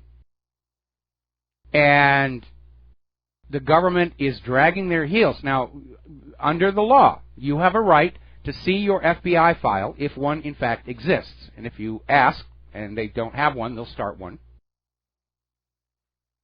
But the government is not cooperating with her lawsuit. And without even filing the required paperwork, government officials simply fail to show up for a deposition. And Cheryl is convinced that it was the FBI hacking into her computer. They didn't have the legal authority to do so. Now they're just going to try and wait it on out and hope she'll go away. Now, apparently, LG is out with a 5,000 resolution monitor for computers. It's supposed to be the follow-on to Apple's Thunderbolt display. And apparently it's got a problem, a major fault. If it's sitting within 6 feet of a wireless router, the display will flicker. Move it closer and the monitor becomes unusable. And an LG Electronics support person said, yes, they know about the problem, but it only happens to the 5K monitors and not the other LG monitors. Now, LG monitors generally are pretty good. I've got 2 LG monitors here. But don't you, test these things? When I worked at the Ohana Learning Foundation, and we were making educational DVDs, because of the fact that every DVD manufacturer implements the DVD standards somewhat differently, we had an entire room of every major brand of DVD player there was. And we would take our master disc in and we would make it work on every one of those before we would ship it out for duplication. And if it failed on any one of those units, it was back to, recreating the disc find out what was wrong. Now, it would be nice if we did start seeing enforcement of certain standards again, like we used to have in this country, instead of everybody going their own way. But until then, if you're putting out a product, you've got to test it, you've got to check it. There was a software company that I was briefly associated with back during my Amiga developer days that sent out a disk with a flight simulator game on it infected with malware. And they didn't check it, and the company was driven out of business as a result. All right, we're going to take a break for station identification. Back with Don Wiskin and Extendivite after these few words. And aloha, America. Welcome back to our show, and joining us for the first segment of our third hour is Don Wiskin of Extendivite. And, of course, you've been hearing his commercials on our program here. You see his ads over at the WhatReallyHappened.com and a lot of other websites. And it's always good to have an advertiser whose product is something that you yourself believe in and use, and Claire and I certainly use this as well. And I like to have Don on the show every once in a while to talk about his product because we do live in an age where the medical industrial complex is starting to look like not only are they not interested in our health, that they're actually a threat to it. And so more and more we have to take responsibility for our own health, and we have to exercise our freedom to choose our own medical care, even if it's unconventional. So, Don, welcome to the show. Very much for having me, Michael. Well, again, we've often talked about your product here and all of the good things that it contains, and why don't you go down that list one more time of the ingredients and what each of the ingredients do? We have garlic, cayenne, bilberry, hawthorn, ginkgo biloba, valerian, and milk thistle. And they do a variety of things, like hawthorn, for instance, is an approved cardiac tonic in Germany. It's approved by the Commission. And, you know, garlic, as we all know, does a whole bunch of things, but mostly, you know, garlic helps to clean out your arteries and kill off some yeast, boost your natural immune system. Like, for instance, I have one of those really bad colds right now, but you would never know it just based on, you know, how I'm acting and talking. So, you know, it does boost your natural immune system, but it does take a while, 4 or 5 months. But we have cayenne in there too, which stimulates blood flow. It helps to dilate arterial walls and cuts through the mucus in the veins. It increases the circulation to the extremities. Most people don't know that your heart doesn't pump below your knee. Everything below your knee, the calf muscle, pumps the blood back up. That's why I tell people to sit there. You know, if you're not moving around much, if you're getting edema, the water around the ankles, and your legs are sore, when you're sitting there, it's put your heels on the ground and treat it like you're driving a car. Just push your feet down and lift them back up, but leave your heels flat on the ground. Works great. We have the valerian in there. It does a lot of different things, but I like to think it's in there to help calm you because, well, when my mother was having her heart problems before I knew about this stuff, she would have anxiety and panic attacks, and the valerian helps to calm that down. Well, valerian is the natural source from which Valium is derived. And when you talk about all of these natural ingredients and how they are approved for medicinal use in other countries, the model in the United States is that the medical industrial complex does not want anything approved for use that you could possibly grow for yourself or get from the grocery store. They want you basically forced to be dependent on their patented synthetic medications, for which they can charge these sky-high prices.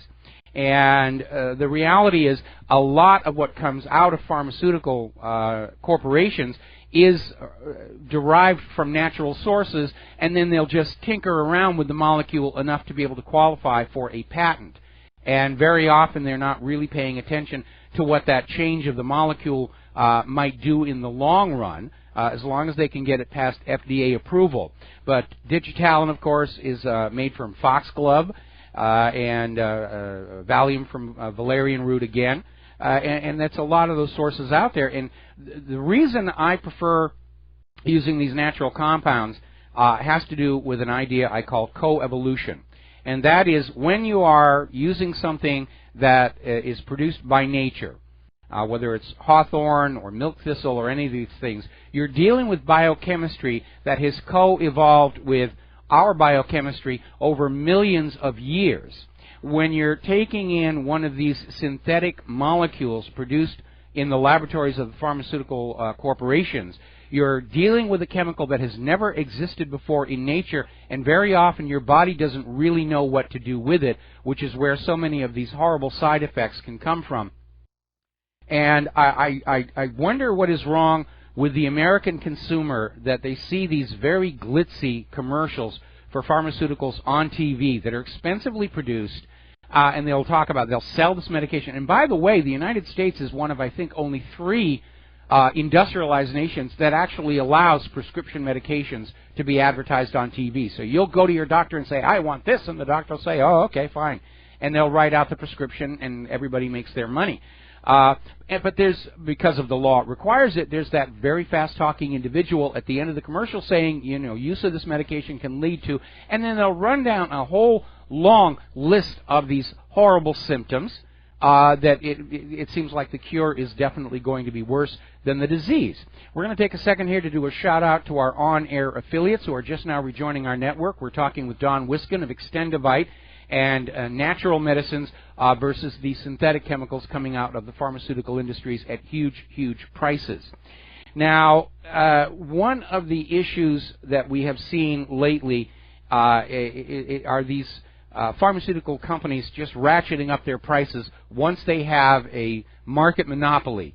And for this reason, this desire for a market monopoly is why they're working so hard to outlaw things like marijuana, which has proven medicinal qualities, but they don't want it out there because you can grow it in your backyard, and no corporation can make money off of it that way. And it's part of that enforced dependency to keep us constantly making the corporations richer. But a lot of the stuff that you're talking about in Extendivite has been known about for a very, very long time. When I was a kid, I had this book. It was the first edition of a book printed in early 1900 of natural remedies for common ailments, and I donated it along with some other books to a museum that opened up in my hometown.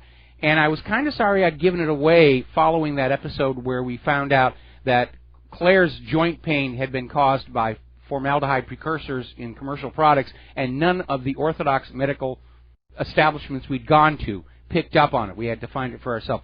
Fortunately, somebody's actually reprinted that book out, and they sent me a copy, so I'm glad I have that in my library again. And all of these things in Extendivite are in it with all the wonderful things that they can definitely do. And again, there's nothing dangerous in here. You don't need to rely on somebody with a white lab coat and a clipboard to say, this stuff isn't going to hurt you too much. If you have an Extendivite commercial, there's no need for the voice at the end of the commercial saying, if you use this, all these bad things can happen.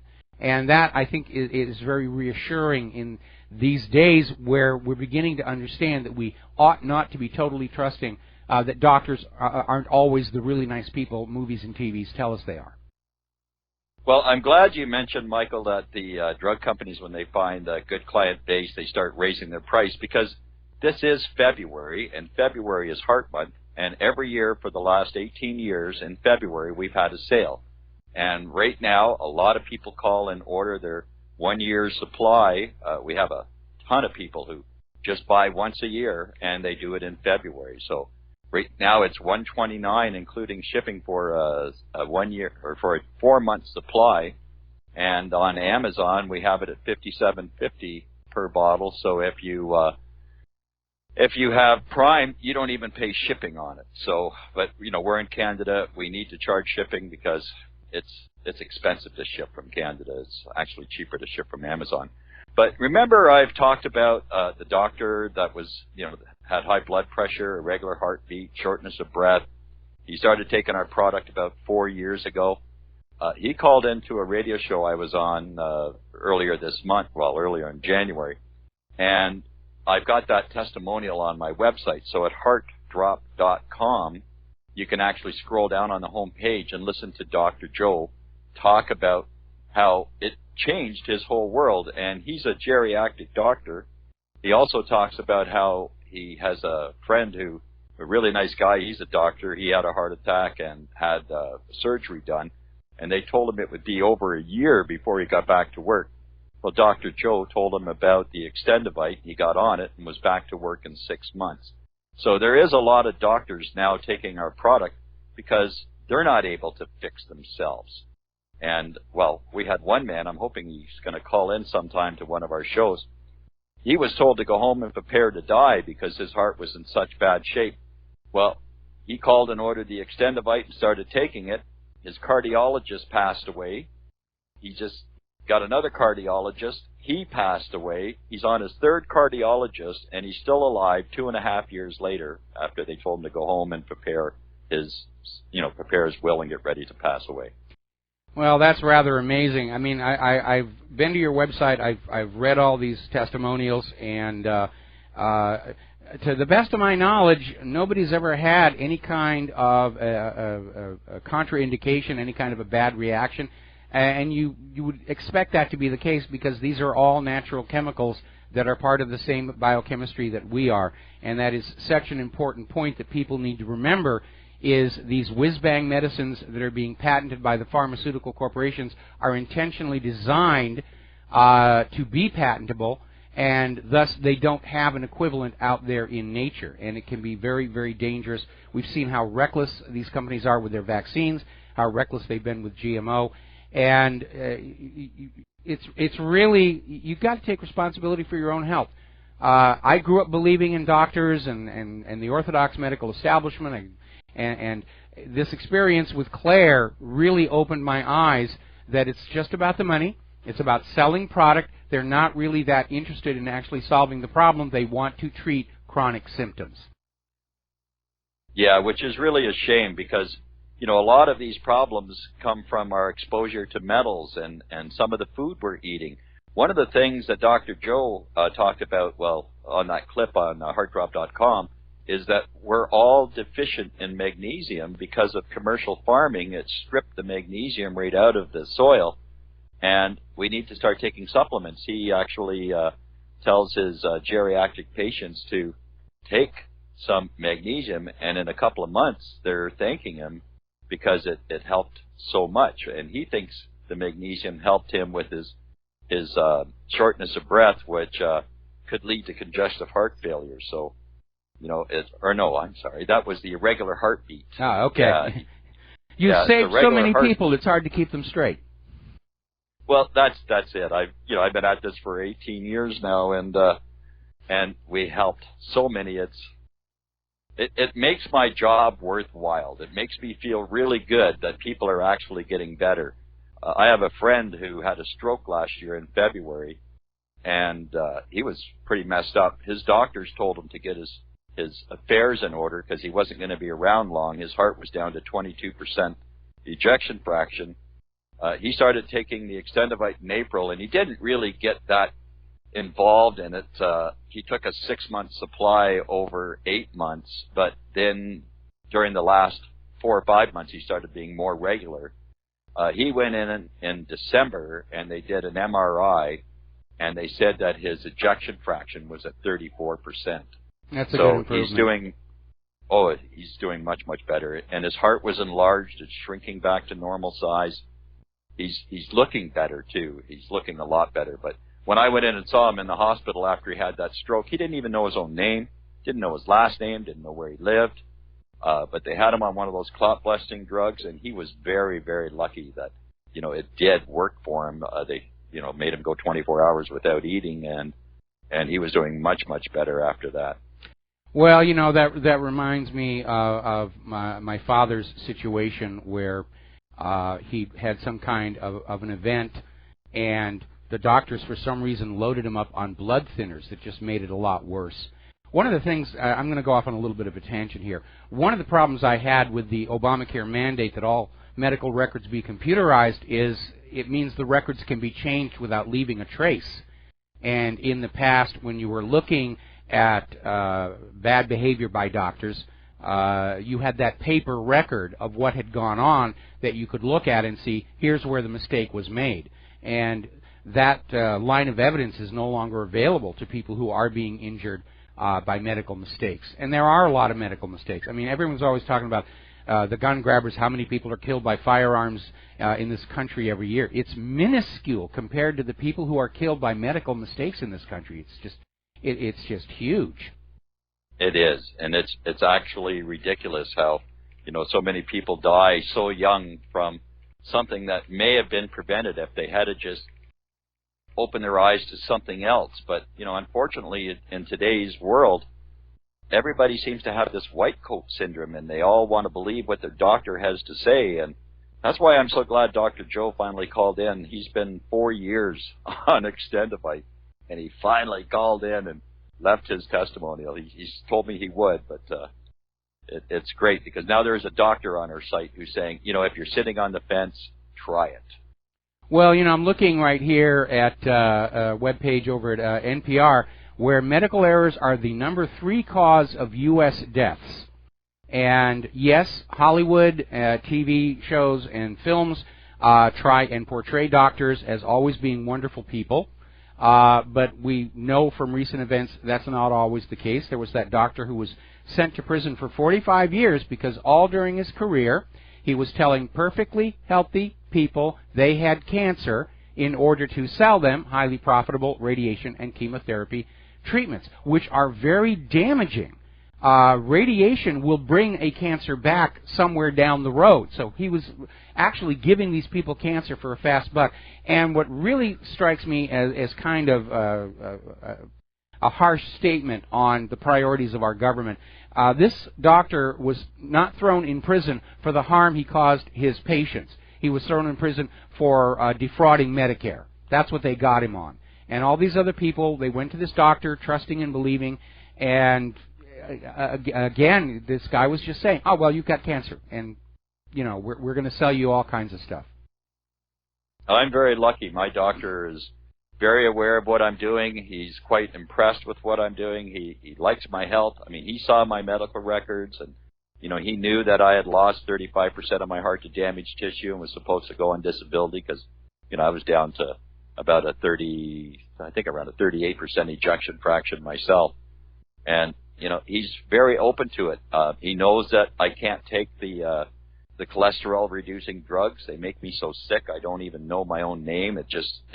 I can't even think straight when I'm taking those. So, well, now they're beginning to think that statins aren't really doing the job that they're doing. And I lost my youngest brother a few years ago, where he had suffered a mild stroke, and they put him on these drugs to get rid of the plaque in his arteries, but apparently what they're discovering is it doesn't wear it off gradually and slowly. It causes big pieces to break off and get stuck in very important places inside the heart, and he died of a heart attack just a couple of months after going on this medication.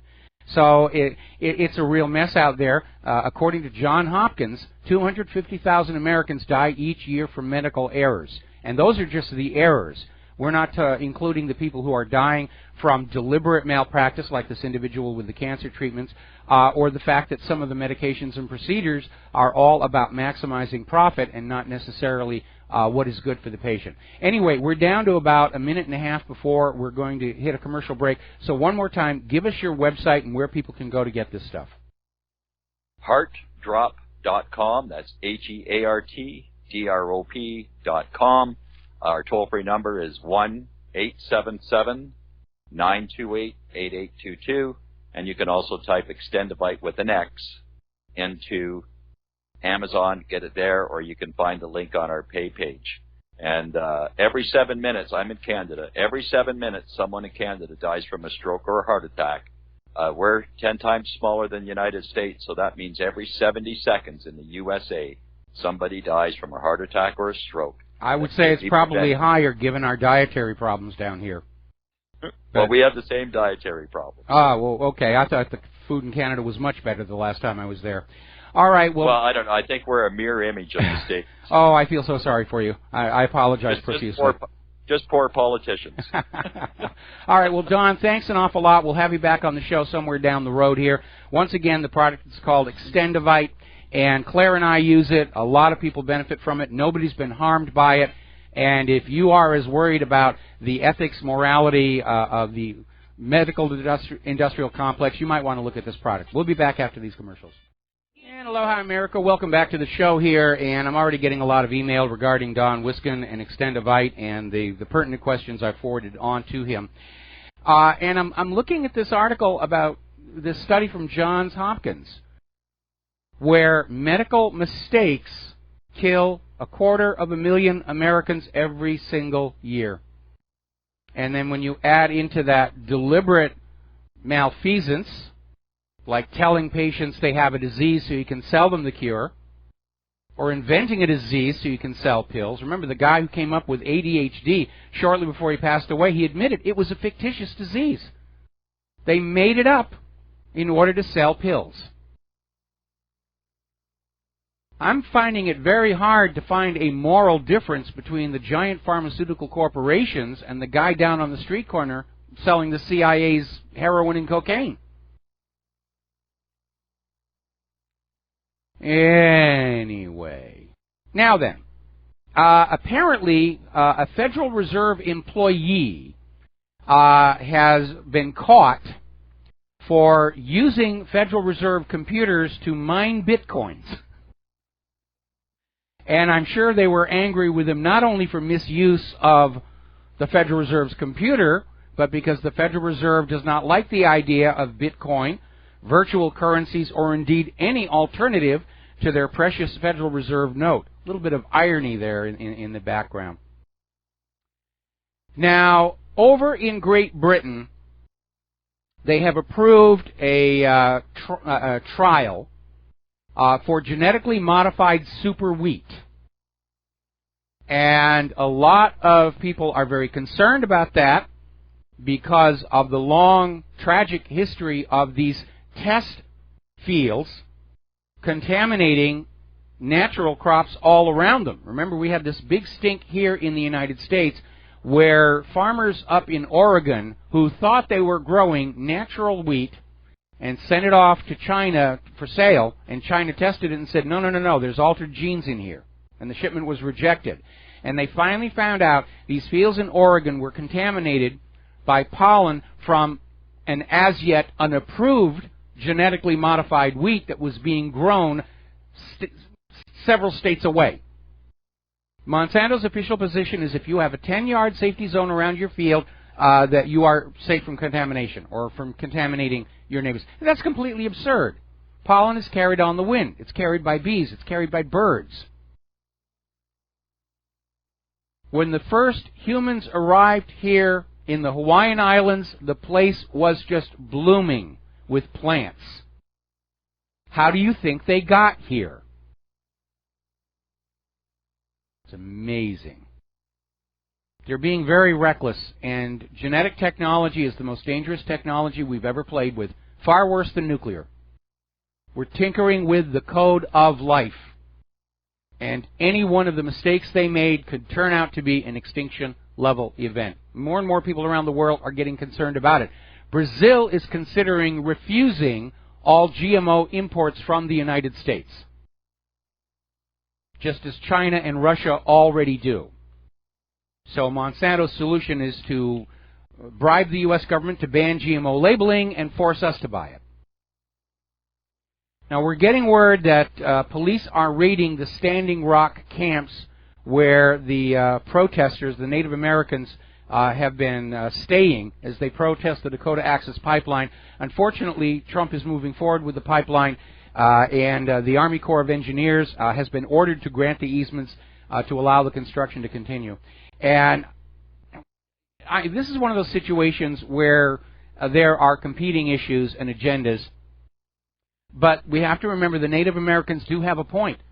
These pipelines are not safe. Now, I'm hoping that Trump, by insisting on having U.S.-made pipes, is assuming that they'll be of higher quality than the pipes that are brought in from other countries. Because apparently in Worth County, Iowa, there's been yet another pipeline leak, dumping 140,000 gallons of diesel fuel near Hanlantown. And again, you don't see the corporate media reporting on the spills unless they're really big, like the Deepwater Horizon. Phone lines are open, 800-313-9443. We'll be right back. Aloha, America. Welcome back to our show. We're going to take some phone calls here. I'm going to start with Phil in Montreal. Aloha. Welcome to the show. What's on your mind? Phil, are you there? Yeah, right here. Are you listening to me now? I can. I'm not going to buy a condo from you, but I'm hearing you. Okay, Mike. I just wanted to give you a heads up on something that I just found out very recently. You know the Tristan nasal spray? I've seen it. I've heard of it. Yeah. Yeah. Well, if you look up the ingredients, the last ingredient on the list is thimerosal. Well, I wonder how many of your over-the-counter nasal spray with thimerosal. You know, it never occurred to me that it might be in products other than vaccines, but its function is supposed to be as a preservative.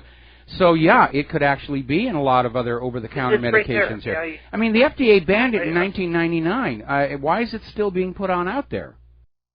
Well, you look it up yourself. I mean, I couldn't believe it myself. But most people don't know what thimerosal is. They'll read all the ingredients, yes, right? And they'll see thimerosal. They don't have a clue as the fact that it's mercury, right? It's the nasal spray that the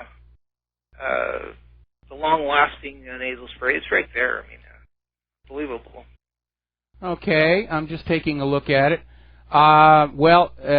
Let's see. Apparently, they're saying that they took the thimerosal out back in 2005.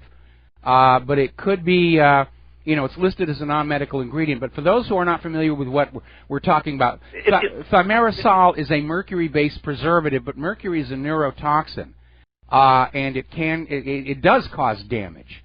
And one of the reasons why there's such a concern with so many vaccines still having it is because each individual vaccine, they'll say, well, there's hardly any thimerosal in there. But when you look at the huge number of vaccines that are being mandated for children, something like above 50 now, cumulatively, that's a lot of mercury being pumped into these kids. And then you wonder why their brains start malfunctioning. Well, my grandson is autistic or was autistic. We kind of took care of that by doing all kinds of things, including I bought a hyperbaric chamber and all kinds of things. So I'm very much aware of the damage it can do. I mean, I remember when my grandson was 20 months old and being told at the Montreal Children's Hospital that he was severely autistic. And I said, well, what can we do? And he says, well, get ready to put him in an institution eventually, So there I'm looking at my 20-month-old son playing on the ground there and in the hospital with the psychiatrist telling me that eventually he'll be institutionalized.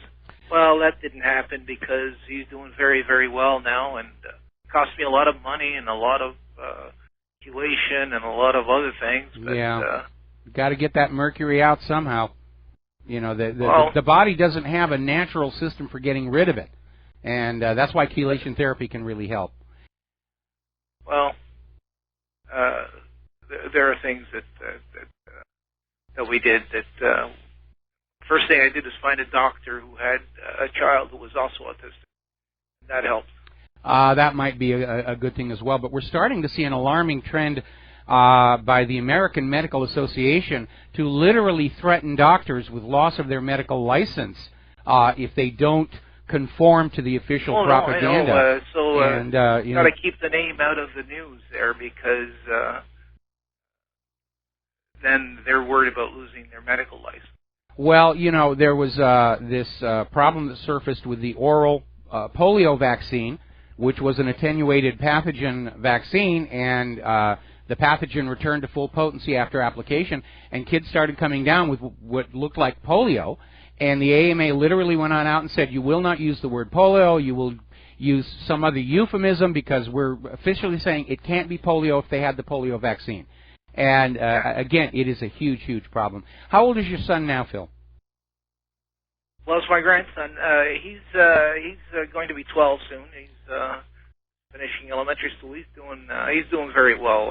Excellent. I'm so glad you were able to bring him back. Yeah, well, it cost me, I bought a hyperbaric chamber. That cost me $21,000. We put him on injections of methyl B12, and there was all kinds of things that they got him off of gluten.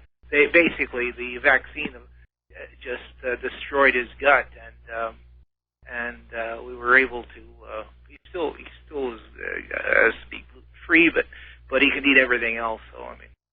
Well, that's good here. I mean, the FDA is out there just trying to lock away all this stuff. Apparently, they've just banned intravenous injections of vitamin C, which is known to do a lot of really good vitamin things. C helps. Yeah. But the methyl B12 makes it. And then, because what happens is there's,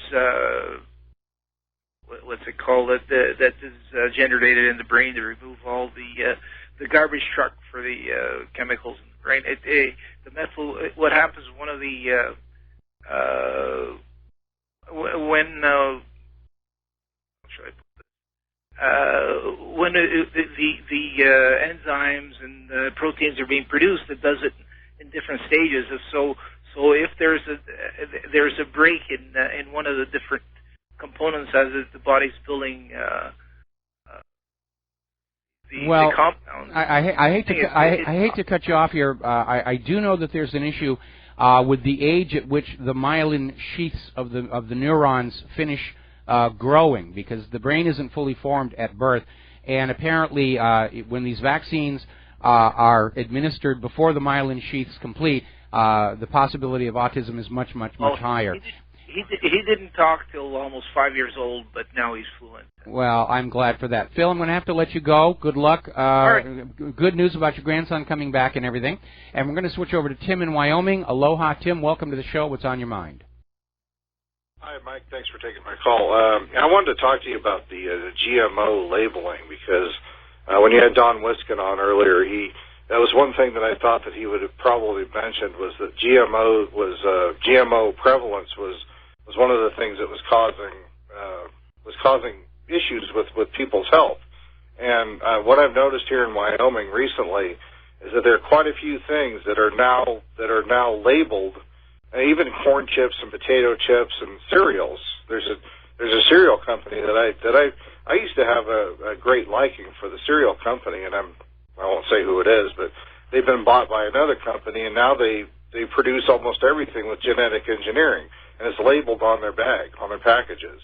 Okay, so now that I've said bag, you probably can guess who it is, but it doesn't really matter. I mean, the fact is that it seems as though Wyoming is becoming either a dumping ground for GMO labeled products, or they're just now beginning to label the things out so people understand that maybe they decide they don't want to eat that stuff anymore. It may be a better idea not to eat it. Well, I think you're very lucky to live in a state where they have GMO labeling like they have in Vermont, but as you know, there's a big push by the GMO companies in Congress to ban GMO labeling all across the nation and basically overturn these state laws. There are projects out there like the GMO Project that are constantly testing products and produce, trying to give you a list of what has GMO and what does not, but they're just approving these products left and right. They've just approved a GMO pink pineapple, and they didn't even do any safety testing on it. They simply relied on the word of the company that holds the patent for the pink pineapple that is perfectly safe, and it's going to be in the stores soon. I'm certainly not going to buy one. They've approved a GMO apple that resists browning, and the problem with all of these products is not the altered DNA itself, but the protein expression, because what happens, we've already seen in some of these GMO products, like Roundup Ready corn, where the corn is able to resist the pesticide, but it had an unanticipated side effect. The stalks of the corn are much stronger than the natural variety, and the farmers who are using the GMO corn literally have to buy Kevlar belted tires for their tractors in order to resist puncture. And these companies that are putting out these GMO products aren't looking to find these unintended side effects. There's no way to predict them. And it comes about because what the DNA does is it sends out the instructions on how to form proteins. These instructions are carried by what's called messenger RNA to the portions of the cell that are actually the little factories for manufacturing the proteins. But if the instructions have been altered, it's manufacturing proteins that are just slightly different than the natural version. And so when your body tries to make use of those proteins, they'll fit into the receptors kind of, sort of, but not exactly. And it's from this that I think we're starting to see a lot of people getting symptoms from these GMO products. I'm still not satisfied that the Morgellons syndrome wasn't tied into an early GM mistake, because analysis of those strands that were growing out of those poor people showed plant DNA, and these Morgellons diseases were all happening in areas where early GMO test fields were being grown. Are you talking? You're talking about the thing that I've heard it called skin tags in some cases, but are you talking about actual? You're talking about something like a vine or a fiber growing out of someone's skin. Well, they're very, very fine fiber. They're very, very fine. They're almost like hairs, like fine hairs, but they're also very itchy and very uncomfortable. And they call it Morgellons disease, and the official line is it's all in their heads. They're just imagining it. There's no such thing. And we've heard that before. Oh, sure, yeah. We heard that with Gulf War syndrome. You're not really seeing what's on your skin, of course, right? Yeah. Now I'm wondering now, because I know that what farmers used to do way back when, of course, when there was no such thing as GMO, they used to actually feed their cows the stalks, the corn stalks, because it's grass fiber. But now, what are they going to have to do next if they want to get rid of those corn stalks that are Roundup ready? Are they going to have to genetically modify some cows with razor-sharp teeth or something so they can eat them now? Or maybe, or they'll just sell the corn stalks to the ethanol production companies. Or they could use them as spike strips for the police, maybe. Or something. Good. Possibly. Okay. All right, Tim, we're going to let you go. Thank you very much for the phone call here. Now, we were talking before about how the shooter at that shopping mall, the Portland anti-Trump protest leader was a registered sex offender. And in his case, it's certainly justified. But apparently over in Oakland, California, they had a recent update to their courtroom management software. It was last year. And all of a sudden they're discovering that the bug in this updated software is incorrectly registering people as sex offenders. People who are totally innocent of that kind of crime are just being labeled. Don't they test this stuff before they send it out? It really is rather ridiculous. You know something? Computers have almost become a religious icon. Oh, it's a computer. It must be right. No, it isn't. It's only as good as its software going into it. Garbage in, garbage out. You know, to err is human. To really mess things up takes a computer. And there have been some horrendous disasters caused by over-dependence and overconfidence in these computer systems. All right, we're going to take a phone call from Stephen in Oregon. Aloha. Welcome to the show. What's on your mind? Hi, Mike. Hey, I've been very confused a little bit about, well, first I wanted to say it's funny when I see the protests and all these things going on and different things on the Internet. It seems like it came to me 5 minutes ago. It seems like a man and a wife fighting over what's for dinner when the wife has the credit cards, up to $60,000 the husband doesn't know, and the husband's out with prostitutes with no protection, and they're fighting over what's for dinner. But we'll go on from that. Okay. Because I think things are a lot deeper. And then sorry if that was too deep. But anyways, what I look at is I've always thought that presidents were selected, not elected. So then Trump gets in, and it seemed to change that. So it got kind of confusing to me. And I'm going, did he really win? Because I think that the people above him are more powerful than to allow that. So let me address that issue. Okay, the presidents are selected through the system of election fraud in order to maintain the illusion that we still have a democratically elected leadership. And election fraud has been a major problem in this country for a long, long time. Elections do get stolen. But the one thing you need to remember is election fraud can shift a result by a few percentage points. It cannot reverse a landslide, because if you have a landslide for candidate A and candidate B is declared the winner, it's only going to take a few days of people talking with each other about, did you really vote for this person, for everybody to suddenly realize that something very strange is going on. And we're now finding out that at this point, the estimate is there were 25 million crooked votes, either dead people voting, illegal immigrants voting, multiple voting, rigged registrations, 25 million questionable votes for Hillary Clinton. So she most assuredly did not win the popular vote.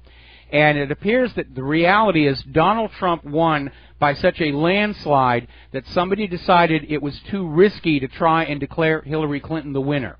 And at that point, things really began to come apart, and Jill Stein comes along, and her recount exposes even more election fraud in favor of Hillary Clinton.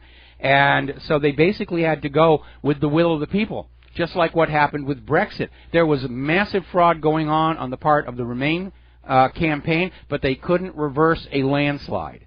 And that is really what's important to keep in mind.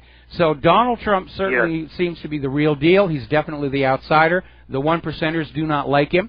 The corporate media does not like him. The liberal establishment doesn't like him. And even a big part of the GOP establishment still does not like him. But he's out there showing everybody who's boss. And he's basically laying down the law. And it looks like more and more of the bureaucracy is going to start getting in line behind him rather than risk a repeat from The Apprentice and getting fired. So basically, I have been saying to everybody who talks, I think everybody agrees with me, give it 3 or 4 months first before you talk. Well, we have to do that, but the other problem is that I don't think Trump is going to be able to stop the coming economic crash, and of course when it happens, everybody's going to blame it on him, just like they did Herbert Hoover in the 1930s. Anyway, Steve, we're going to let you go here. Thank you very much. And we're going to close the phone lines here because we're down to our last segment of our program. Apparently, over in Flint, Michigan, the Flint citizens have filed a lawsuit against the EPA for $722 million in damages for the failure to handle last year's water crisis. And it only underscores that a lot of these government agencies will sit there and pretend that they're working for the people. They'll watch porn on their taxpayer-funded computers and not really do anything. That is something I think we can guarantee Donald Trump is going to bring to an end. You're either doing your job that you're supposed to do or you're going to be out of here. He's a businessman. He's not going to put up with this nonsense. We'll be right back. Hello, America. Welcome back to the last segment of our program today here, and I'm already getting emails about that call from the grandfather who was able to pull his grandson back from the autism, and it is possible to do. It is hideously expensive, and that is probably a reason why the vaccine companies are trying to keep a lid on the fact that their vaccines have caused the autism, because the civil lawsuits would bankrupt them to pay that much money per autism victim. Somebody else wrote on in to say that the dangers of simply blindly trusting that computers are always going to be perfect and never make a mistake are illustrated by this movie that came out back in 1995 called The Net with Sandra Bullock, which is one of my favorite movies because of the issues that it raises. And let's not forget HAL 9000 in 2001, The Space Odyssey, or Colossus, The Foreman Project, or Skynet. Anyway, let's see. Last week we reported on a story where physicists claimed that they'd succeeded in making a metallic form of hydrogen. Now, it's long been theorized that under sufficient pressure, hydrogen would turn into a metallic state. Now, unfortunately, experts are casting doubts on the claim because apparently what they are claiming is the metallic hydrogen is embedded into the diamonds of the diamond anvil that was used to create it, and they're saying they can't let it out or it turns back into hydrogen gas. And so there's no real way to actually confirm their discovery. And I think this is another illustration of why the science is never really settled about anything else. Now, over in Cornwall, England, they have a serious air pollution problem. And their solution is not to try and control the pollution, but to literally evacuate these people. Allow the councils to take the homes of dozens of families in these pollution hotspots and just move them someplace else. That's not really a solution. Not at all. Okay, now then, I already talked about that here. Apparently Florida is now starting to flip on back towards Second Amendment. Apparently there are a bunch of pro-gun bills scheduled for the Florida legislature, including open carry and possibly campus carry. Now, last week there was a video that came on out where some of these anti-Trump protesters were trying to set fire to an American flag. And this FedEx driver apparently was very angry about this, got out of his truck, walked up and rescued the flag, put it out with a fire extinguisher, endured quite a bit of abuse.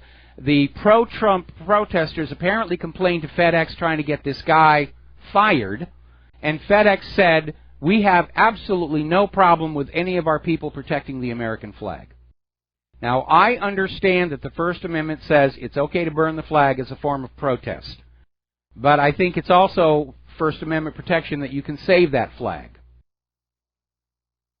And at this point, everybody who's out there burning a flag to protest the president is basically declaring that they don't want to be part of America anymore. So here's a solution. We send all the anti-Americans over to Syria, and we'll keep the refugees. Problem solved. There's the music. Time for me to get out of here. We'll be back tomorrow, Thursday, here on the Republic Broadcasting Network. Until then, stay informed, stay skeptical, make good choices, share what you know with everybody that you know. We'll be back tomorrow. Aloha, America.